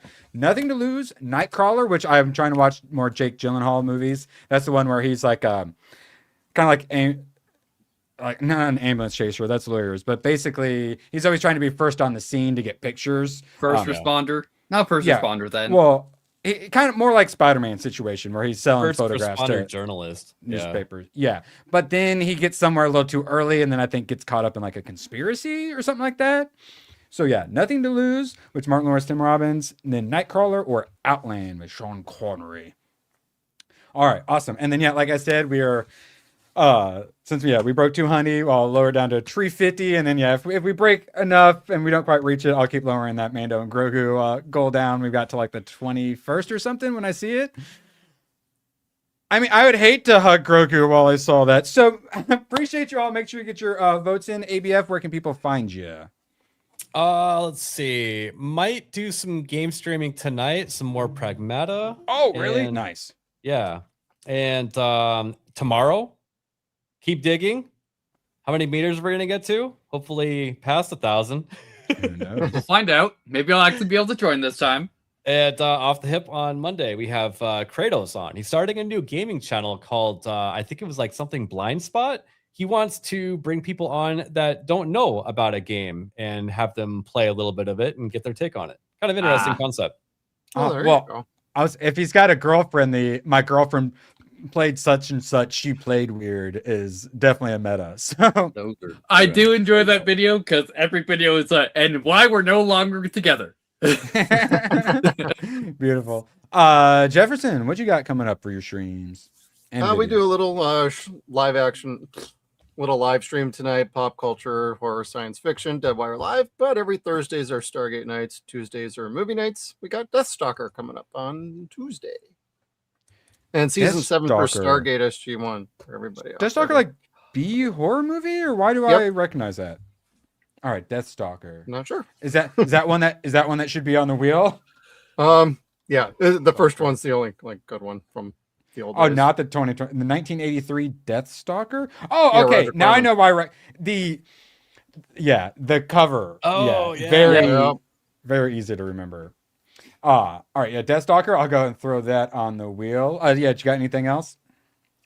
No, that's about it. I mean, we're working on getting some other stuff going, but nothing to announce yet. You'll be happy to hear I'm not a big horror fan. I watched Scream 2 the other day. Loved it. Scream 1 and Scream 2 are both really freaking good. So after that, forget it. Don't bother. Yeah. Yeah, that is where I've stopped. Yes. And Tomac, what are you going to be streaming? We will be continuing on with Motor Slice since I did beat Guilty Gear 2, which that game ended with you fighting a goddamn angel. Nice. I like that. Yes, and if we manage to beat Motor Slice, maybe I'll switch on over to Sorry We're Closed after that. Sorry We're Closed? What that? We covered that. Steam, sorry. Okay, do you mind giving me a hint? It reminds me of like Killer 7. Oh, this. Yeah. Yeah. I bought that months ago, so it's not like I can refund it at this point, so might as well cover it. Oh, wait. I don't have it pulled up. My bad. Nope, it didn't show up. Forgot I wasn't sharing. I'm a monster. Boop, boop, boop. Yeah, I couldn't take my eyes away from what the hell was happening in this game. I bought this months ago, so it's not like I can refund it at this point. Oh wait, so it's got 2D, but then it's also got like the Resident Evil like tank control, like little environments and hallways and stuff too. That's interesting. Huh. Yeah, this is. You might want to check the tags because they reorganized where some of the tags are for this game, which threw a bunch of people off. Oh, the first tag is LGBTQ+. Exactly. They changed it to be the first one. It's why did you do that? They do that with a lot of games. Like they stick that one at first. They give it priority. If I see that tag, it's a no buy from me. Exactly. No game for you. Yeah. The B stands for bisexual and stands for I'm not buying this fucking game. Non-binary. L stands for loser. Yes. And we'll probably cover that after if we beat Motor Slice. Hayden, you gonna release any videos? Lol, everyone make fun of Hayden. He doesn't put out videos. Yeah, I don't put out videos, but returning to YouTube June 1st of this year and not before that.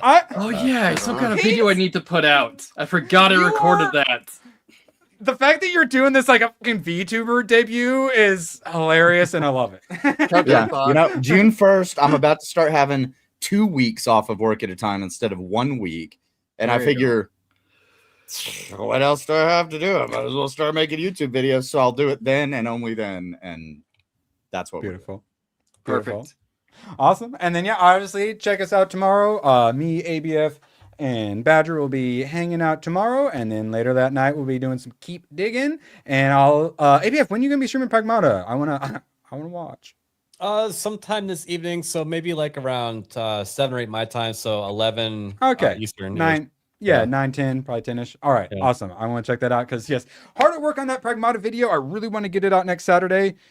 It's going to be tough. If I can't manage to knock it out by then I'm just going to add a bunch of extra stuff. If I have to push it back a week, it's going to end up being a better video. So I'm going to do my best to get it out next week. I'm probably going to. I wanted to get it out quick enough so it's in the algorithm, but Pragmata never really popped with the algorithm. So it won't mind too much. It's if you're interested in Pragmata, it's not going to matter though, because you're going to look at it, you're going to see it. So that's I'm really enjoying it though. Really happy with how it's coming along so far. So yeah, I'm going to try to have that next week. Probably going to have to push it back, but that just means I get to make more funny stuff and add more extra stuff. So hard at work on that.